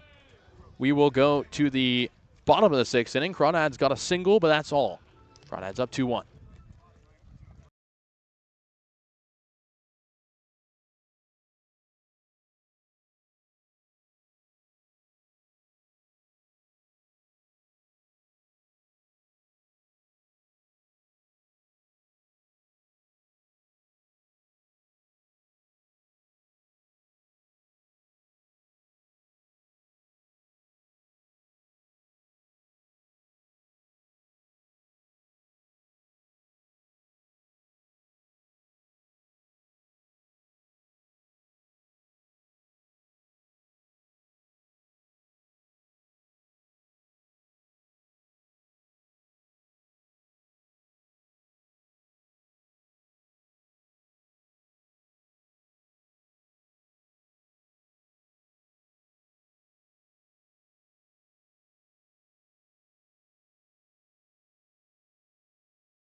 Bottom of the 6th inning in Alameda. Crawdads up 2-1. A narrow edge over Alameda, who will be up in this inning against Max Cohen. Still out for the Crawdads. He's done a good job through over 2 innings of work. It'll be 2-3-4 for Alameda, starting with Jace Jeremiah, the righty hitter, then Aiden Tackless, the lefty, and then Tui Amosa, the lefty hitter. Jeremiah digs in on the right side, had 3 hits yesterday. He's 0 for 1 today. First offering to him, low and away, breaking ball, 1-0. Jeremiah yesterday was good defensively, good offensively. Was the team MVP yesterday for Alameda. The 1-0 for Cohen out of the windup as it's slapped hard into right field. And it's into the corner for a base hit. Donnelly digs it out. Jeremiah into second base sliding, and that's a leadoff double for Jace Jeremiah, who continues to hit well for Alameda. Yeah, that's a really nice hit. Takes a fastball the other way. Really nice job elevating the elevated pitch. And Donnelly had it kind of close, but ultimately just too well hit. That's really the first adversity Max Cohen has dealt with so far. We'll see how he handles it. As that'll bring up Aiden Tackless.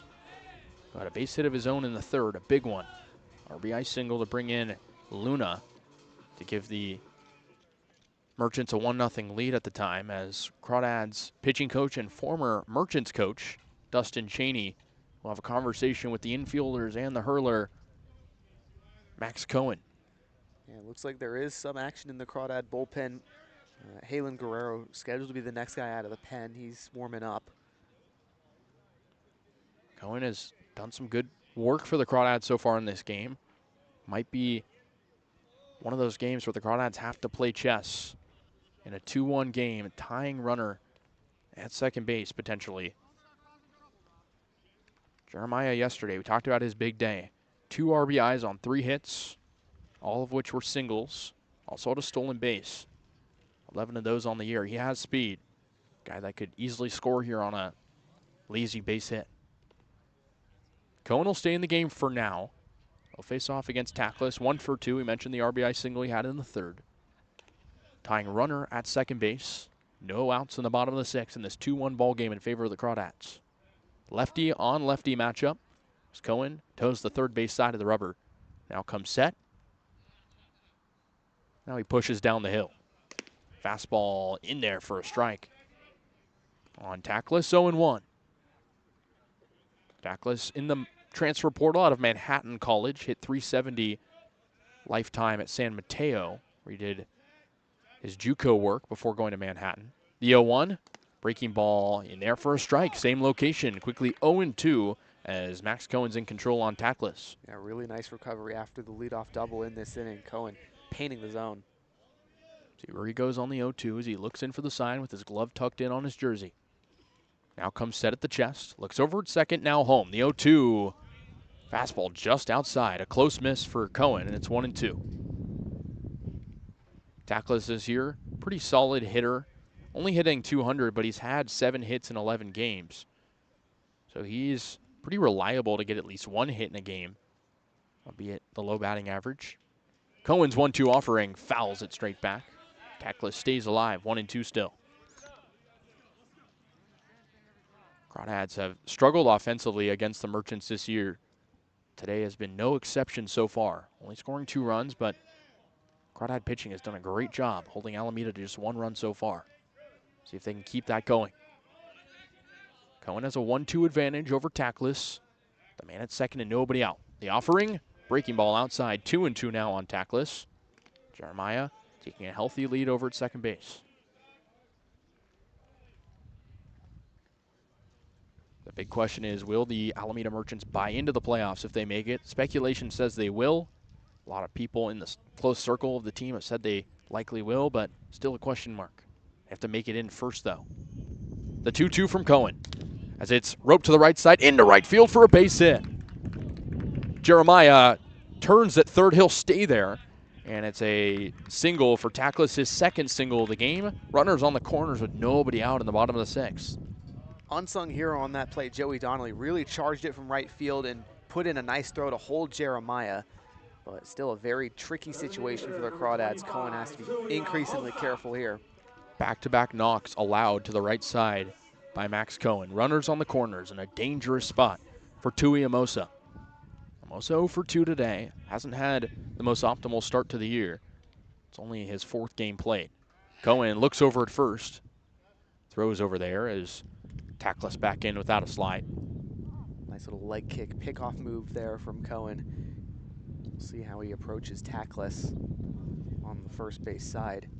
Meeting between the battery as Zach Justice, the catcher, giving some words to his lefty pitcher, Max Cohen. Amosa yesterday had a bloop single, drove in a runner.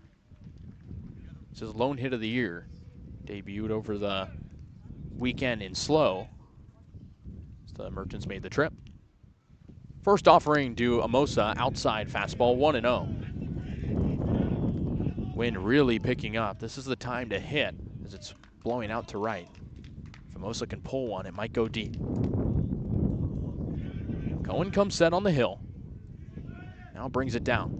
1-0, low and away, 2-0 now. Cohen trying to find the rhythm he had earlier in the game. He shakes off two signs, now agrees. Runners on the corners, nobody out. The 2-0 pitch as it's cracked straight to shortstop. DeFazio picks it up on a line for the first out. All runners stay put. One out in the bottom of the sixth. That's a huge out, really well-struck ball from Mimosa, but DeFazio in the right place, playing shifted over a bit on the lefty hitter. That was huge. Absolutely, as that'll bring up Brendan O'Sullivan. He's been busy defensively today, but 0 for 2. He's hitless. 22-year-old, originally from Pleasanton, California. As it looks like that'll potentially be the end of the day for Max Cohen. Head coach Brent Cummings making his walk to the hill, as well as the other Crawdads infielders. As it stands right now, one out in the bottom of the sixth. Crawdads up 2-1. But the Merchants threatening. Runners on the corners, and they've hit the ball hard this inning. Yeah, we'll see what Cummings goes to here. Might want to go to Guerrero, the right-hander in the pen, against the right-hander O'Sullivan, try to roll a pair. But that was a really good recovery from Cohen. He might stay in. We'll have to see. Looks like Guerrero will emerge from the bullpen. But yeah, I mean, you don't want to overuse Cohen because he's a high-octane type of guy. As Guerrero came out of the bullpen, he's waiting in right field. It actually looks like he'll make the official run now to the hill. But a tough situation to be in if you're the Crawdads. You got to hope that Guerrero can get you through these next few innings, but we'll step aside. Runners on the corners, one out in the bottom of the sixth for the Merchants. They trail 2-1.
New pitcher for the Crawdads is the right-hander, Halen Guerrero. They're in a bit of a pickle right now. Bottom of the sixth inning, runners on the corners for the Merchants. They trail by one with one out in the inning. Halen Guerrero committed to UC Riverside recently. He's had a really good year for the Crawdads. 2.5 ERA in 7 appearances over 10 innings of work. Has struck out 12, walked 7, given up 5 hits. He's only allowed 1 earned run in his last 6 appearances. Gave up 2 against the Merchants on June 6th. That was opening day, but nearly perfect since then. Yeah, he's a guy who really likes to throw it low in the zone with some high velo on the fastball and the slider. Kind of the opportune guy you want here to try and roll a pair. Absolutely. Runners on the corners, one out in the bottom of the sixth for Brendan O'Sullivan. Mentioned his defense has been good today. Hitting has not been there yet. He's 0 for 2. Spent 3 seasons in the Northwoods League, coming out west now to Alameda to play with the Merchants. First offering from Guerrero, the righty hitter to the righty, is in the dirt, blocked by Justice nicely. 1-0. O'Sullivan only has 1 hit on the year in 6 games. That hit did come against the Crawdads earlier this month. But O'Sullivan, a guy who's been very solid for the UNLV Rebels. Hit .263 last year with 4 home runs. Guerrero looking over at third now, the 1-0 pitch home. As O'Sullivan hits it high in the air, right side toward foul territory, foul. Count even at 1-1. O'Sullivan played over 100 games with the Rochester Honkers in the Northwoods League. Started his career out at San Joaquin Delta College. Was very good over there, then got the D1 look to UNLV in the Mountain West. The 1-1 from Guerrero. Runner tries to go for second, and Zach Justice can't get it out of his glove. It's a stolen base for Tackless. Now runners on second and third with one out in the bottom of the sixth. That's really great base running from Alameda. Take away the double play chance. Now, Guerrero, you kind of have to force something really softly hit or strike out the batter. Crawdad infield coming way in on both sides. 2-1 count on O'Sullivan. The pitch was a ball. Jeremiah at third, Tackless at second. Guerrero on the bump, O'Sullivan at the dish. The 2-1 from Halen as O'Sullivan hits it high in the air, right center field. It's in the ballpark. Donnelly makes the catch. Both runners tagging. Here comes Jeremiah to the plate. He's going to score. Amosa into third, and this is a tied ball game in the bottom of the sixth. It's not exactly the result you wanted for Walnut Creek, but they will definitely take it. Just one runner scores. Could have been worse. Better for now. They still have to get out of the inning. 2 outs. They've retired the last 2 hitters across Max Cohn and Halen Guerrero. That'll bring up Jack Bollinger. He's 0 for 1 with a K and a hit by pitch in a big spot. Tackless at third, 2 outs in the bottom of the sixth. 2-2 ball game in this low-scoring affair in Alameda. Guerrero pushes down the rubber. The first offering inside fastball, 1-0. Bollinger, of course, ejected yesterday from the ball game. He missed a month of action from June 8th to July 9th. He's been absolutely incredible for the Merchants ever since returning. 6-game hit streak for him. As he cracks one on the ground over to first base, Taylor picks it up. Will flip to first in time after he had to pull it out of his glove. That'll retire the side. 2-2 ball game. We're tied. We'll go to the top of the 7th. Crawdads trying to retake the lead.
Tied ball game in Alameda as we begin the top side of the 7th inning. 2-2 ball game. Dominic Crescenzio still on the hill for the Merchants. The southpaw only had to throw 1 pitch last inning to retire Trey Johnson. So he'll face 8-9-1 for Walnut Creek, starting with Hunter Hirayama. Hunter is still searching for his first hit as a Crawdad. Went 0 for 1 yesterday, 0 for 2 today, with a K and a ground out. Hunter with his bright blue bat digs out of the right side against the lefty pitcher Hirayama in this 2-2 ball game in the top of the 7th. First offering from the lefty, outside breaking ball, 1-0. Crawdads know it's at stake. This is really like a playoff game today. Crawdads can't afford to lose more than 1 game the rest of the way. And even then, it would be tough for him to make it. The 1-0, fastball hard of the plate, a little bit inside. 2-0 on Hirayama.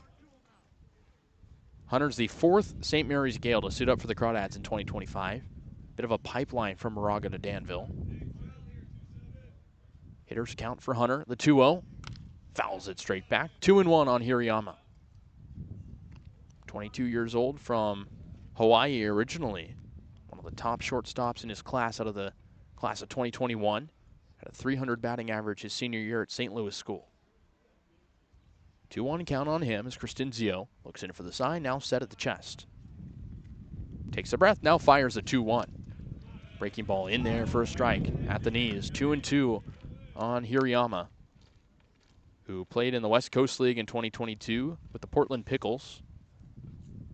Hit 286 there in 18 plate appearances. Now waits for the 2-2 as he cracks it out to right field. Tackless under it, and he'll make the catch for the first out of the 7th inning. Good contact there from Hirayama, unfortunately. Into the opposite field, under it just a little bit. Ends up as an out. Still searching for his first hit as a Crawdad. That'll bring up Nico DeFazio with 1 out in the top of the 7th in this 2-2 affair. DeFazio 0 for 1 with a walk and a strikeout. Crawdads today have struggled with striking out. Struck out 6 times against the starting pitcher Bitter, and twice since, so 8 times total, as DeFazio cracks one slowly over to shortstop, and it's thrown on to first in time by Jeremiah off the first pitch. 2 outs in the top of the 7th. So a couple of quick outs in the top of the 7th inning for Cristinzio as the lineup flips over to Ryan Ellis, who led off the game with a double on the first pitch of the game. He's been retired twice since, so he's 1 for 3. Lefty on lefty matchup. Ellis now back-to-back games with a double. Doubled yesterday and also stole a bag. Leads the active Crawdad roster with 19 walks. Cristinzio pushes off the hill. The first offering swung on and missed. 0-1 as Ellis smiles at himself, knew that was not his pitch on the outside breaking ball. 0-1. Wind really picking up as we surpass 8 p.m. here on the West Coast. The 0-1 to Ellis. Inside pitch. Count even at 1-1. Crawdads lost to the Merchants yesterday, 7-4 game. The Merchants snapped their 4-game skid with that win, trying to jump the Crawdads. The 1-1. Inside fastball nearly hit Ellis. He turns out of the way. Now 2 balls, 1 strike on Ryan Ellis. Ellis has been in and out of the leadoff spot this year for the Crawdads. Started his collegiate career at St. Mary's. Played most recently at UT Arlington. Now searching for a home out of the portal. 3rd year with Walnut Creek. Really big veteran presence along with Joey Donnelly and some of the others. The 2-1 pitch. Fouls it off to the left side. Count even at 2-2. Crawdads started the season with 7 returning players, 2 position players, 5 pitchers. That changed a bit once guys like Ryan Ellis joined the roster late. A lot of late additions to this roster, as well as guys leaving. The 2-2 from Cristinzio, as it's narrowly fouled off the end of the bat to the backstop. Count stays the same. Really deceptive slider from Cristinzio. Ellis does a nice job just getting a piece. He knew he was off, made the last-minute adjustment to save himself. 2-2 count on Ryan Ellis with 2 outs in the top of the 7th inning in this 2-2 ball game. Saw the Crawdads go down early, then come back, but give up a run last inning. Cristinzio's 2-2 inside, now 3-2. Ellis turns out of the way again. Some pitches so far in this at-bat nearly hitting Ellis. He wants to work maybe a 2-out walk or just get on base somehow to extend the inning. Crawdads have done well with 2 outs today. Ellis steps back into the batter's box. Cristinzio agrees to the second sign. Now he kicks and deals the 3-2. Ellis cracks it out to right center field. Carrying a bit for Nahar. He catches it in stride on the warning track, and that'll end the inning. Crawdads go down quietly in the top of the 7th. 1-2-3. We'll go to the stretch here on the Crawdads Streaming Network in this 2-2 ball game.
2-2 ball game as we begin the bottom of the 7th inning. Casey Caslin or Charlie Limoncelli here in this cold Alameda night.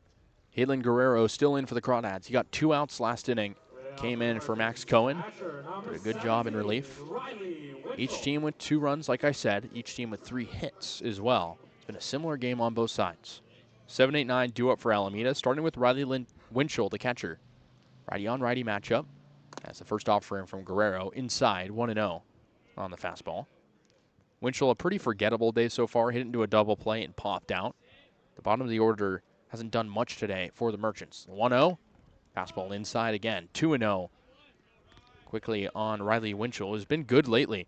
Has hits in 6 of his last 7 games. Solid year for a guy who's only 18 years old. Committed to University of the Pacific. 2-0. High fastball. 3-0. And you would never know Winchell's only 18. He's 6'1", 205 pounds, has a mustache.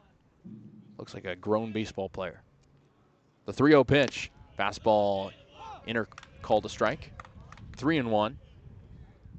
Winchell also played varsity football at Granada High School, so that explains the size.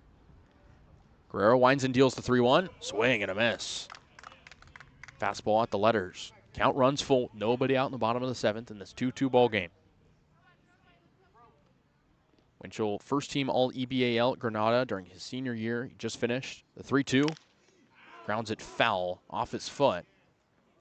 He jumps around a little bit. Seems to be okay. Count stays full.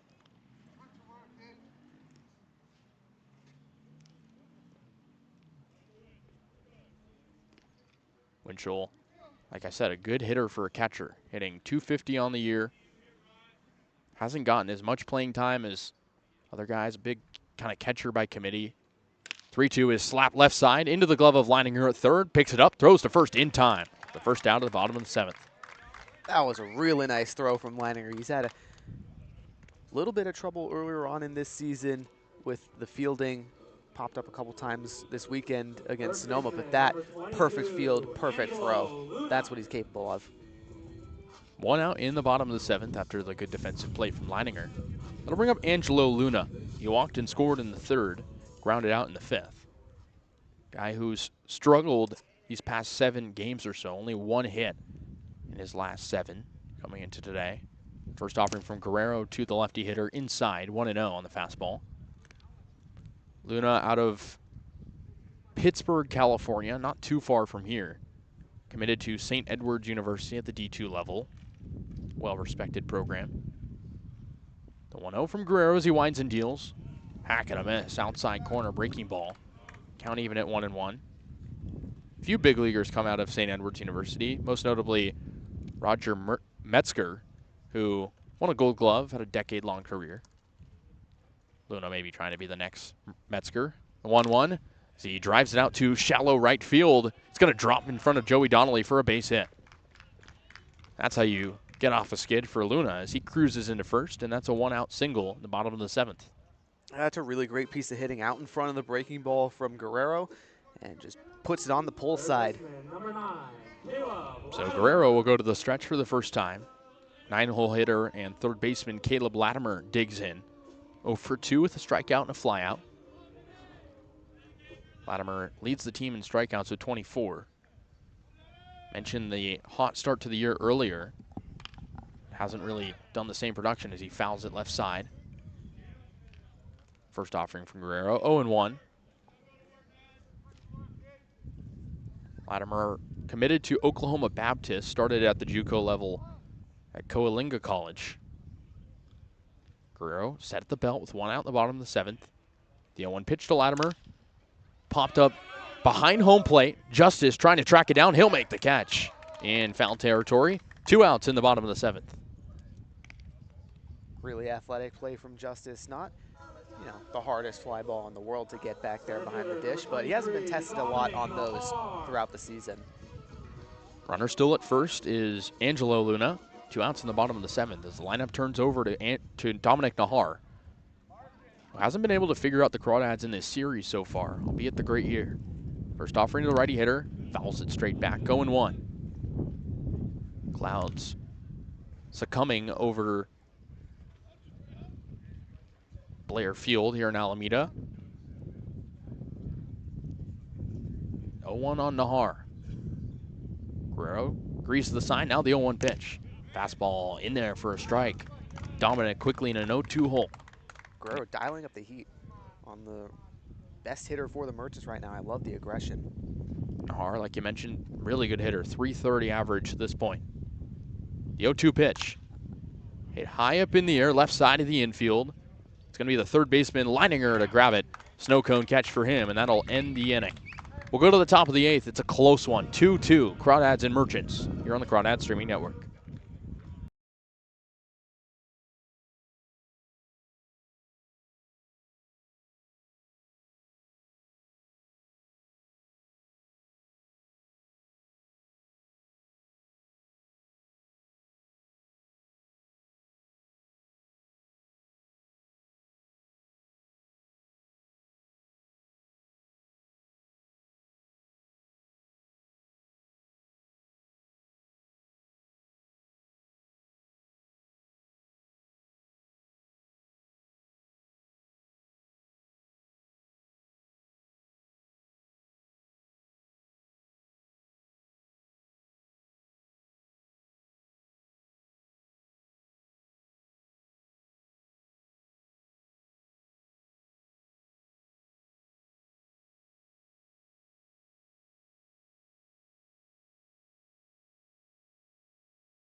Top side of the 8th inning. 2-2 ball game. Crawdads and Merchants.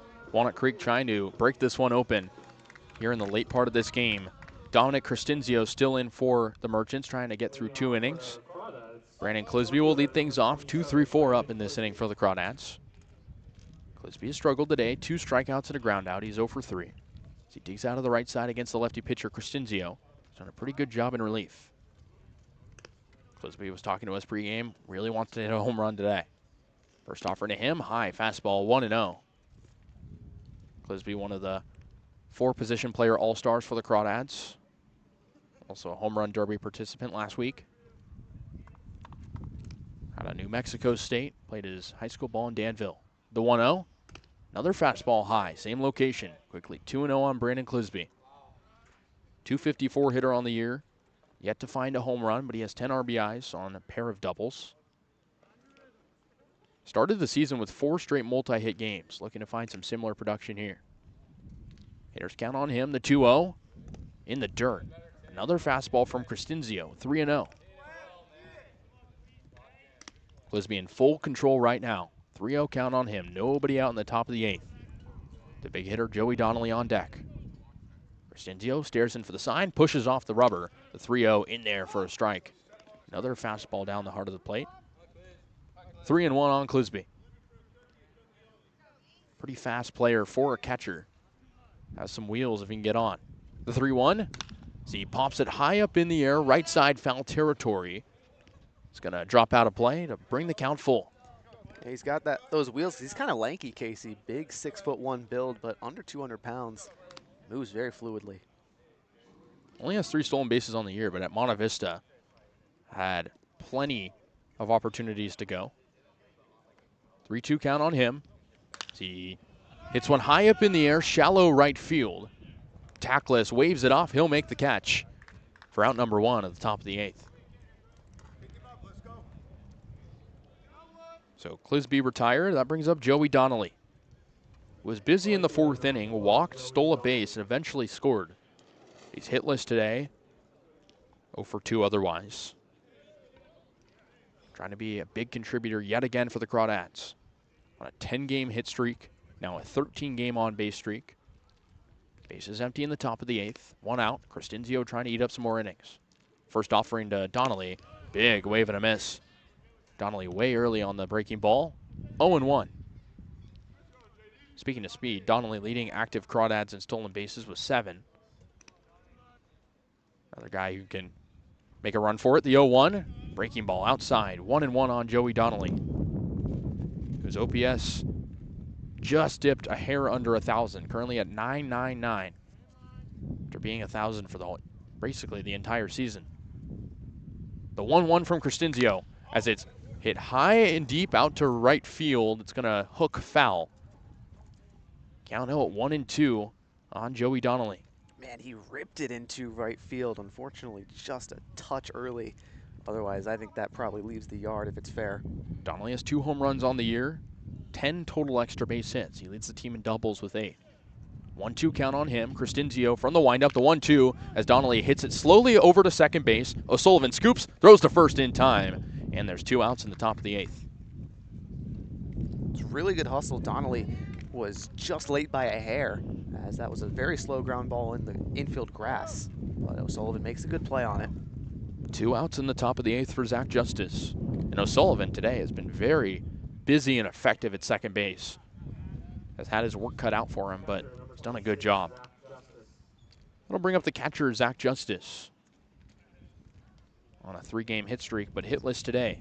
0 for 3 with a pair of flyouts and a K. Righty hitter against the southpaw on the hill.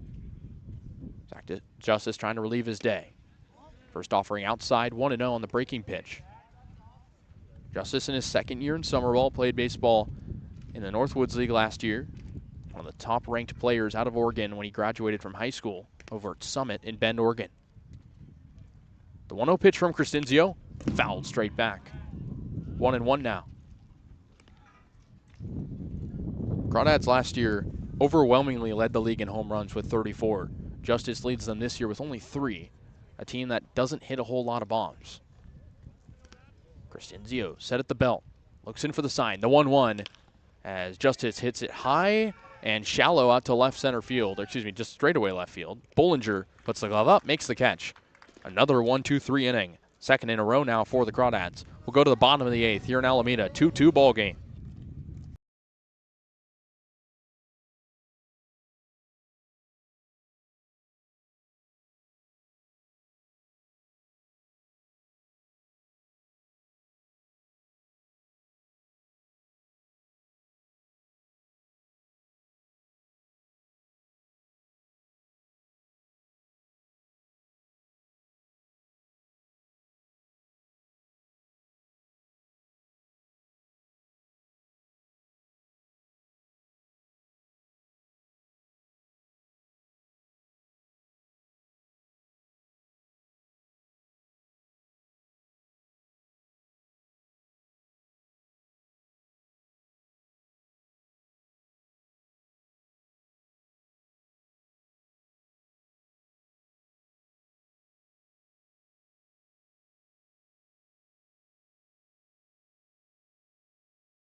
In Alameda, the College of Alameda, Blair Field. Crawdads and Merchants in a tight one. It's 2-2 in the bottom of the 8th. 2-3-4 due up for the Merchants against Halen Guerrero, the right-hander. He's done a good job through over 2 innings of work. Jeremiah has been really the player of the series so far for Alameda. Doubled and scored in the 6th. Had 3 hits yesterday. So he digs out of the right side. He's 1 for 2 overall. Also walked and grounded out. First offering from Halen as it's hit hard out to straightaway center field. Johnson tailing in. He'll make the catch for the first out of the bottom of the 8th. I think Halen Guerrero and the rest of the Crawdads team held their breath for a second, seeing Jeremiah rip one hard to center. Yeah, I mean, he put it into the right-ish side of center field, not quite right center, and Johnson definitely had to track over there, but Not a terribly difficult play for him to make. That'll bring up Aiden Tackless with one away in the bottom of the 8th. Tackless, another good performance from him. 2 for 3, 2 singles and an RBI as he takes a strike hard of the plate on the fastball. 0-1. He also stole a base in the 6th inning. Working a good day against the Crawdads and what's been a pitcher's duel on both sides. The 0-1, half swing from him, appeal over to third, didn't go. 1-1 on the low breaking ball. Tackless takes. Tackless kind of breaking out of a slump. Yesterday, at least, had his first hit in a few games. The 1-1, fastball just a bit low, bounces off the glove of Justice. 2-1. Got to wonder if Justice holds on to that if it's a strike. I was thinking the same thing. Crawdads had a historically good season last year, trying to fight for the playoffs now. The 2-1 from Guerrero. Breaking ball bounces behind the plate. Called a ball 3-1. You don't want to walk Tackless and get to the heart of the order if you're Guerrero. But Tackless in control. Crawdads' first time playing in Alameda in well over a month. Game 2 of the season was the last time they did. The 3-1 pitch from Guerrero as Tackless hits it hard over to first base. Cam Taylor picks it up after running in, flips to Guerrero at first. Round number 2 of the bottom of the 8th. That's a couple good plays from Cam Taylor over there at first, making his first start there in at least a couple of games. He's doing a very admirable job. Yeah, the question with Taylor is where do you put him defensively? And first base today has been a good look for him, contrary to what we saw earlier in the season maybe, as that brings up Tui Amosa. 0 for 3, line out, ground out, and a strikeout. Lefty hitter against the righty pitcher with 2 outs in the bottom of the 8th in this 2-2 ball game. Guerrero's first offering in on the feet on the fastball. And it apparently hit Tui Amosa, who checked in with the umpire after the pitch was thrown. So he trots to first. 1 on, 2 outs in the bottom of the 8th. Yeah, that one really got away from Guerrero. Tough facing the big left-hander Amosa there. Have to recover against O'Sullivan. Does have the favorable righty-righty matchup. O'Sullivan struggling at the dish a little bit too. It was interesting because Amosa didn't tell the umpire it hit him. The umpire said, "Did it hit you?" And he agreed. And Amosa is 0 for 3 today. He'll take the free base. Absolutely. So Guerrero out of the stretch for the second time today against O'Sullivan, the righty hitter. First offering a fastball away, 1-0. O'Sullivan 0 for 3, 2 flyouts and a pop out. Guy that's trying to just do something this year, hitting under 100 to this point. The 1-0 pitch, fastball in there for a strike. Around the belt, 1-1. That's exactly what you have to do there. Just put it right down the middle and really dare Alameda to try to hit it. Sullivan 1 for 21 on the year in 6 games. The 1-1 pitch from Guerrero. Low pitch, called the ball, throw over to first on the back pick. Guerrero digs it out of the ground, and Amosa back in safely. So now it's 2-1 on O'Sullivan. Brendan from Pleasanton originally, 22 years of age, senior over at UNLV.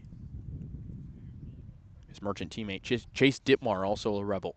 The 2-1 pitch, as he fouls it straight back, fastball that time. For strike 2, 2 balls and 2 strikes.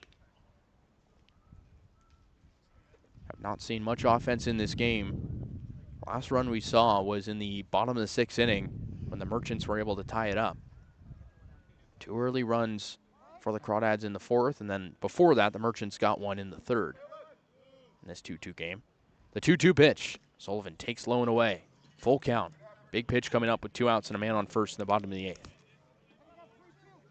At this point, Guerrero kind of just have to do the same thing he did on the 1-0, just dare O'Sullivan to try and hit something. Get a ground ball low in the zone. You don't want O'Sullivan to get on because Bollinger's next. He's been very good as of late.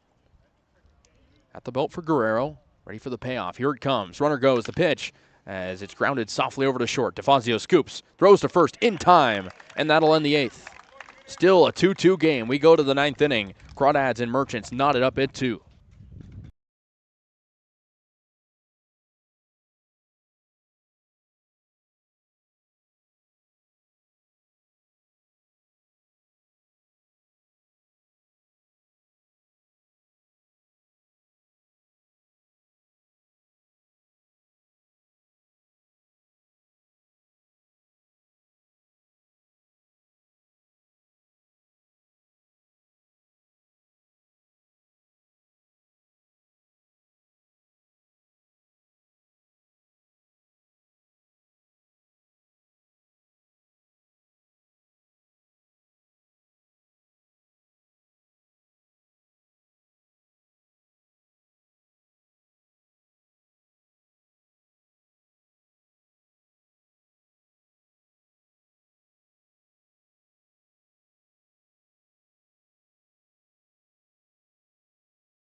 pivotal ninth inning coming up.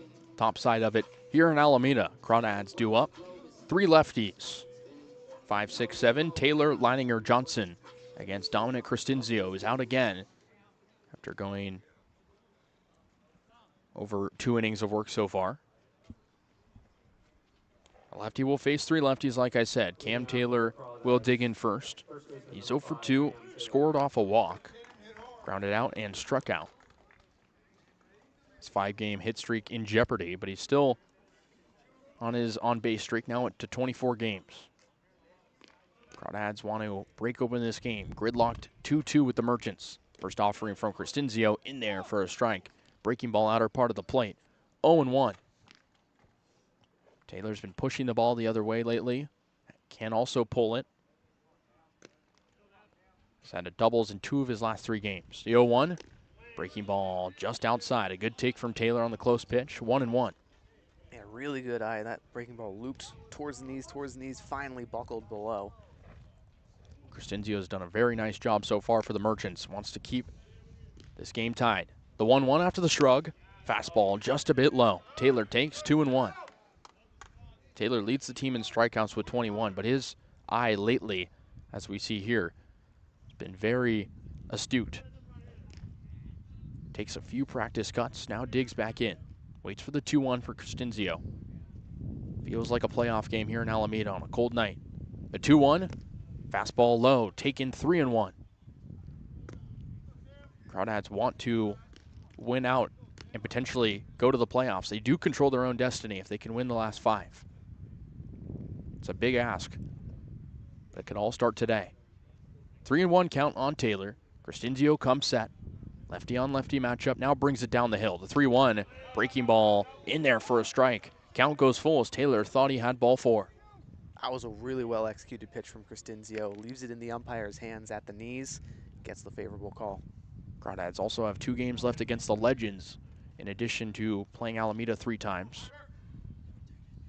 It was the last 5 games of the regular season. Payoff pitch coming from Cristinzio. A half swing from Taylor. He didn't go around. Pitch in the dirt. It's a leadoff walk in the top of the 9th for Cam Taylor. Crawdads might be in business. That was a very great approach from Cam Taylor there. Just holds the bat, forces Cristinzio to make good pitches. He made a couple nice ones, but ultimately falters. Immediately comes T.C. Fairfield, head coach for the Merchants, likely to take out Cristinzio, who's on a short leash heading into this inning. Runner at first is Taylor. Nobody out in the top of the 9th in a 2-2 ball game. 1 lefty, 1 righty warming up in the pen. Crawdads would love to score here, prevent this game from potentially going to extra innings. They have a lot of baseball to play these next few days. Might be a conversation. We've seen this before from T.C. Fairfield because he is the pitching coach as well for the Merchants. So it looks like he will keep his guy Cristinzio in the game for now. Honestly, I think it's probably the right thing to do. Cristinzio has been really effective. No hits allowed in this one to this point, Casey. And frankly, Taylor's his first base runner allowed. He's been really dynamite. He's got the left-handed advantage against the next 2 lefty batters. See what he can do here. Had retired 6 in a row leading into Taylor's plate appearance as Riley Leininger, the lefty, digs in against the southpaw. Leininger's had a great day, 2 for 3, including an RBI double and a single. Taylor at first, Cristinzio out of the stretch. Set at the belt, now fires home to Leininger. Breaking ball just outside, 1-0. And he can't buy a strike one right now. Yeah, he's had some difficulties locating with the breaking ball. We'll see if the Crawdads can capitalize. Comes set at the belt again. Looks over at Taylor. Nobody out in the top of the 9th. Now strides and shoots to Leininger. Takes low, 2-0 on Riley. Quickly in a hitter's count. Riley, a guy who seems to barrel everything. Has the only triple by an active Crawdad. Had a nice double yesterday that was hit 104 miles an hour off the bat. The 2-0 pitch, a little bit low, but called a strike late. I was about to say ball 3, but the umpire changed his mind last second. It's 2-1. I think that was ball 3, all things considered, Casey. That was a fastball below the knees. To each their own, I guess. 2-1 count on Leininger. Cristinzio set at the chest. Looks over at Taylor now, the 2-1. That pitch low. Definitely a ball that time. 3-1 on Leininger as he takes. We talk about a good approach from Taylor. Leininger's another guy with a great approach. 22 walks on the year. Yeah, has to be very selective here on the 3-1. If he likes the pitch in the zone, go for it. It's a hitter-friendly count, but if you don't, be extremely cautious. Taylor with a medium lead. 3-1 on Leininger. The pitch. As he pops it up left side into left field, actually. But it's going to be the third baseman, Latimer, to make the catch. 1 out in the top of the 9th. Got really under that one there. A low pitch again from Crestinzio. Hard to tell if that was the fastball or the off-speed. Either way, Leininger probably could have taken it. Another lefty hitter. Do it for the Crawdads now. Trey Johnson with 1 out in the top of the 9th. Cam Taylor over at first. Merchants and Crawdads gridlocked at 2 runs apiece in this low-scoring affair in Alameda. Johnson digs in. He's 0 for 2 with a walk, pop out, and a strikeout. Crestinzio looks in, now fires a breaking ball, looping in for a strike, 0-1. Johnson hitless in his last 2 games after a stretch of consistent knocks for him. Did walk twice yesterday, but trying to get those knocks to trickle in. Still action in the Merchants bullpen. Crestinzio calls time. Now waits for his pitcher Winchell to come talk to him. What's his conversation like right now? I think it's about trying to get on the same page with the pitch selection here against Johnson. You've obviously got the runner over at first. You need to be extremely careful, as all of these guys in the Crawdad order can hit. So probably just, probably a bit of sequencing, and I'm sure Winchell's seeing something mechanically that he'd like Crestinzio to maybe adjust here either way. Nothing too insane. It's just about getting it right. Beautiful night in Alameda. You can see the Oakland skyline on the left field side. You can see In-N-Out Burger on the right field side. Sun fully set here in Alameda at the College of Alameda, formerly home to Holy Names University, the D3 baseball program. Crawdads haven't been here in a while, but had success the first time they played here, winning 11-7 against these very Merchants. 0-1 count on Trey Johnson, 1 out top of the 9th. Taylor at first. Crestinzio strides and shoots the 0-1. Johnson takes the ball outside. 1-1 on him. Crestinzio not shying away from the heater in this situation. Even count on Trey Johnson, who looked frustrated after the pop out 2 innings ago. The 1-1. Crestinzio heaves home a ball. 2-1. Taylor taking a healthy lead at first as Winchell looks to him, but he returns. Trey Johnson, 14 RBIs, second by active Crawdads, only trailing Joey Donnelly. Mentioned earlier, Crawdads losing 4 of their top hitters earlier in the season. Need depth at this point. The 2-1, breaking ball in the dirt. Taylor goes, pitch to the backstop, and Taylor will cruise into second, takes a big turn. It's going to be a 3-1 count on Johnson. Huge break for the Crawdads there. Takes away the double play opportunity to end the top of the 9th, and now an RBI chance for Johnson here. Bare minimum, we just have to move the runner over in a productive out, but in this 3-1 count, probably just hold the bat. It'll be a stolen base for Cam Taylor, not a wild pitch because he took off before the pitch got to the backstop. It's now 6 stolen bases on the year and 7 tries for Cam. Conversation quickly between Winchell and Crestinzio. Winchell giving him a fist tap, trying to encourage his left-hander. He's in a tough spot. 3-1 count at Johnson at the dish. 1 out in the top of the 9th in a tied ball game. Taylor at second base. Wind really picking up. It's blowing straight out. Prime opportunity for the bats to light up.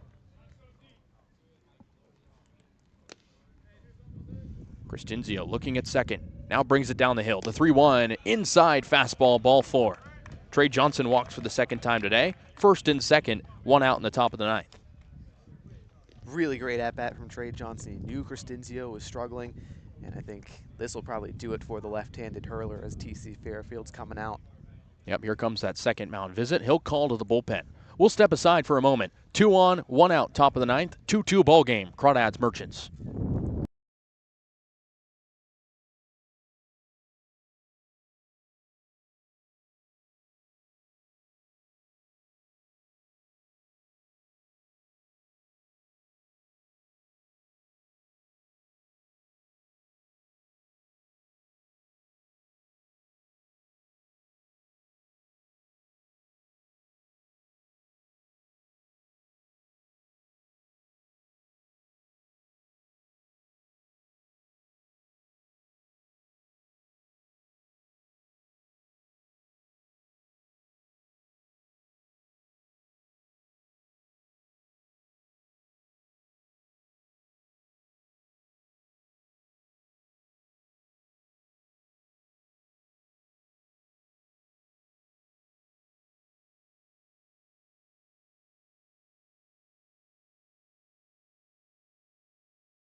Top of the 9th inning, new pitcher Will Bonini, the right-hander for Alameda. 6'5", 215 pounds, a big righty from College of San Mateo. Teammate of former Crawdad Dylan Hillman. Seen a lot of CSM guys suit up this year. Situation, first and second for Walnut Creek. 1 out in a 2-2 ball game. Hunter Hirayama due up for Walnut Creek. Would be a timely opportunity for his first Crawdads hit, wouldn't it? Absolutely would, Casey. He's swung the bat well in his 4 at-bats for Walnut Creek this season in 2 games. He's definitely due for one. He has a really nice, smooth, right-handed swing. Doesn't need a lot of power, just puts the ball in play, gets it to the outfield. That's all the Crawdads need right here to take the lead. Dominic Crescenzio, his day is over. The 2 runners will belong to him. He didn't allow a hit, but 2 walks in this inning and a stolen base from Cam Taylor. Bonini this year, a .75 ERA in 8 appearances, 2 saves and 12 innings pitched. The right-hander will face Hirayama, the righty hitter, with his light blue bat. First and second, 1 out in the top of the 9th. Bonini winds and deals the first offering to Hirayama, in there for a strike, 0-1. Hirayama in his 2nd game as a Crawdad, trying to impress down the stretch. So he'll go to Jessup University next year. Bonini at the belt, looking at second at Taylor. Already stole a base, the 0-1, and that hits the helmet of Hirayama. He seems to be okay as he runs to first. Loaded bases for the Crawdads, top of the 9th, 1 out. Wow, not exactly what you expect from Bonini, a guy who's only dealt out 4 free passes on the year. But the Crawdads will absolutely take advantage of that. Now it's DeFazio's turn. This is huge. They've got to just put one in the air. DeFazio up in likely his biggest at-bat of the season. It's a must-win game and must-win series for the Crawdads. 2-2 ball game for Nico. Bases loaded, 1 out. In the top of the 9th, Taylor at 3rd, Johnson at 2nd, Hirayama now at 1st. Bonini would love a ground ball to roll a pair here. Righty-on-righty matchup. DeFazio has been good this season for the Crawdads. .263 hitter, hits in 8 of 12 games he's suited up in. Bonini shrugs, now delivers from the stretch. First offering to DeFazio, in there for a strike. Fastball, knee height, 0-1. DeFazio hitless in his last 2 games after riding a 4-game hit streak. Wants to get back in the hit column today, especially right now. Bonini's 0-1 pitch, swing and a miss. Nice one. Got DeFazio to go on the high fastball. Quickly 0-2 on the kid from Oakland. Have to protect here. Just try and lift the ball in the air. Let Taylor tag from 3rd. Take the lead. Critical moment. Critical moment for DeFazio. 2-2 game. Top of the 9th inning. The 0-2 pitch. Swing and a miss. Good recovery for Bonini as he gets DeFazio on 3 pitches. 2 outs in the top of the 9th. That was really electric from Bonini. He's got a really live fastball. He's able to blow it by hitters with his size. Base is still loaded with 2 outs in the top of the 9th for Ryan Ellis, the leadoff man. Doubled in the first. He's been quiet since. 1 for 4 overall. Ellis is a guy who's got that clutch gene, though, for Walnut Creek, Casey. Exactly the man you want up. Has numerous walk-offs and game-tying hits in previous seasons for the Crawdads. Would love to do it now. Clisby would hit next. First offering to Ellis is line shallow left field, down for a base hit. 1 run scores. Here comes Johnson. He's going to score. 4-2 Crawdads. Top of the 9th inning as Ryan Ellis delivers in the clutch once again. I told you he was the guy to do it, Casey, and that's such an advanced approach. Had a fastball out and away, just flares it the opposite way into shallow left. That is mature hitting from a veteran guy. Wow.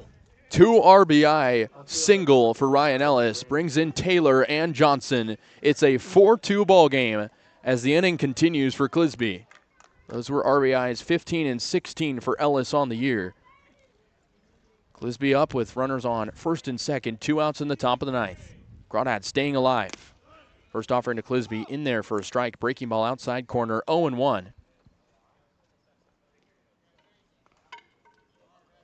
Crawdads need a win today. They know it's at stake, and Ellis delivered through in the clutch. Can they add on is the question. Bonini's 0-1 pitch from the stretch. As Clisby chops it on the ground over to second base, O'Sullivan delivers to first in time. And that'll end the inning, but the Crawdads get what they need potentially. We'll go to the bottom of the 9th. 3 outs left for the Merchants here in this 4-2 ball game.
Crawdads got a little bit of run support they needed in the top of the ninth. They lead 4-2.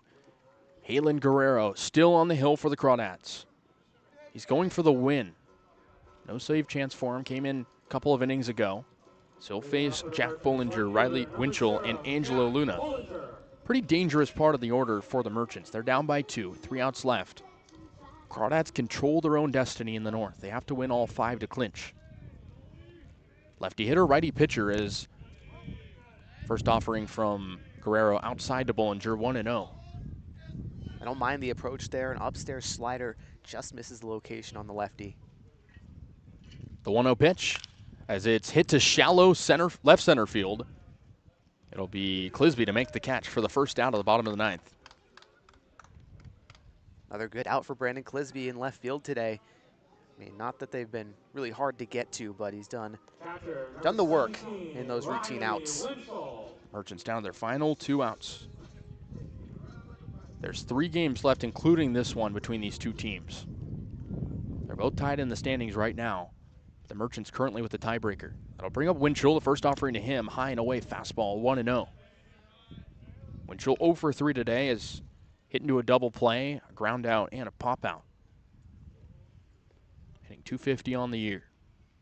Righty on righty matchup, the second offering in there for a strike. Fastball with some tail on it, 1-1. Yeah, nice movement, nice velo from Guerrero there. Just punches one through. Halen looking for his first win of the year. He would be the pitcher of decision. The 1-1 pitch. Fastball hard to the plate, same location. 1-2 on Riley Winchell. Has to choke up now and possibly swing. Love that offering from Guerrero. Right back to the well. It's so hard to hit. Guerrero wasting no time. Takes a breath. The 1-2. Breaking ball high. 2-2. Merchants have not played their best baseball of late, but they won yesterday, snapping a 4-game losing streak. They need a win today to stay competitive. The 2-2. Swing and a miss. Halen Guerrero continuing his great day. 2 outs in the bottom of the ninth. 3 overpowering fastballs, 2 of them looking, the last one swinging. And Guerrero has looked magnificent today, Casey. That brings up Angelo Luna. He's been a tough out today. Walked and scored in the 4th. 1 for 2 overall. Singled in the 7th inning and also grounded out. Lefty hitter against the righty pitcher Guerrero. Luna did not play yesterday, but went hitless over the weekend against the Blues. First offering to him, breaking ball swing and a miss. Way out in front. 0-1 as Guerrero continues to pound the zone. Luna committed to St. Edward's University, started out the JUCO ranks. 20 years of age from Pittsburgh, California. The 0-1 fouls it straight back. 0-2 now, and the Merchants down to their final strike. 2 outs in the bottom of the ninth. 4-2 Crawdads here in Alameda. Crawdads in practically a must-win type of mentality. Can only afford to lose 1 more game. 0-2 count on Angelo Luna. Guerrero agrees to the sign, now shrugs from the windup. Here comes the 0-2 pitch. Fastball just a bit outside. Close pitch from Guerrero, does not get the bite. 1-2. I like the high heater, reset the eye level, gives him opportunity to go with a changeup away, or potentially a slider on the front door. Guerrero agrees to the sign from the windup. The 1-2 pitch to Luna is just a bit outside again. It looked like the umpire wanted to go strike, but stayed ball. 2-2. Now he's gone both the extremes in the zone. Try to punch one through here. If Luna can get on, Latimer would be next, and then the lineup would flip over. 2-2 count on Luna. Guerrero at the belt. He winds and deals the 2-2. Swing and a miss! Crawdads win 4-2 here in Alameda, and Walnut Creek will live to see another day at least. Crawdads win as Halen Guerrero delivers once again. After the thrilling top of the ninth, the Crawdads get the work done in the bottom of the ninth, taking care of business here in Alameda. 4-2 final. What a performance for Walnut Creek today, Casey. They came up time and time again in the clutch today, both on the hitting side and the pitching side. The entire staff was nails today. Just 2 earned runs allowed on the day. Perry, Cohen, Guerrero, only 3 guys that they needed to get the job done. That is a masterclass of late game work. The winning pitcher will be Halen Guerrero. The loser will be Bonini. And as it stands right now, the Crawdads still control their own destiny. 4 games left for both these teams. Crawdads are technically ahead of Alameda now in the standings. But again, it's a situation where Walnut Creek needs to lock in down the stretch. They'll play at Menlo tomorrow at 5 p.m. And what will be a pivotal game to keep their season alive. Any final thoughts, Charlie? Great momentum builder here. You get the late go-ahead hit from Ryan Ellis, some lights-out pitching from the bullpen. Now you got to take that into tomorrow against a Menlo team who's been mathematically eliminated. Got to use that as a tune-up, get the bats going, get the pitchers going as well. You can technically afford to lose the game tomorrow, but really you should try and win and build even more momentum heading into the Friday matchup at home against Alameda. My closing thoughts, if you have to lose a game, if you have to, tomorrow is the game to lose, like you said. But you want to win out. You want to clinch the playoffs. You control your own destiny. Walnut Creek trying to get back to the playoffs. That'll just about do things. Crawdads win 4-2 here in Alameda. Casey Caslin or Charlie Limoncelli, we thank you again for tuning into this thriller here on the Crawdads Streaming Network.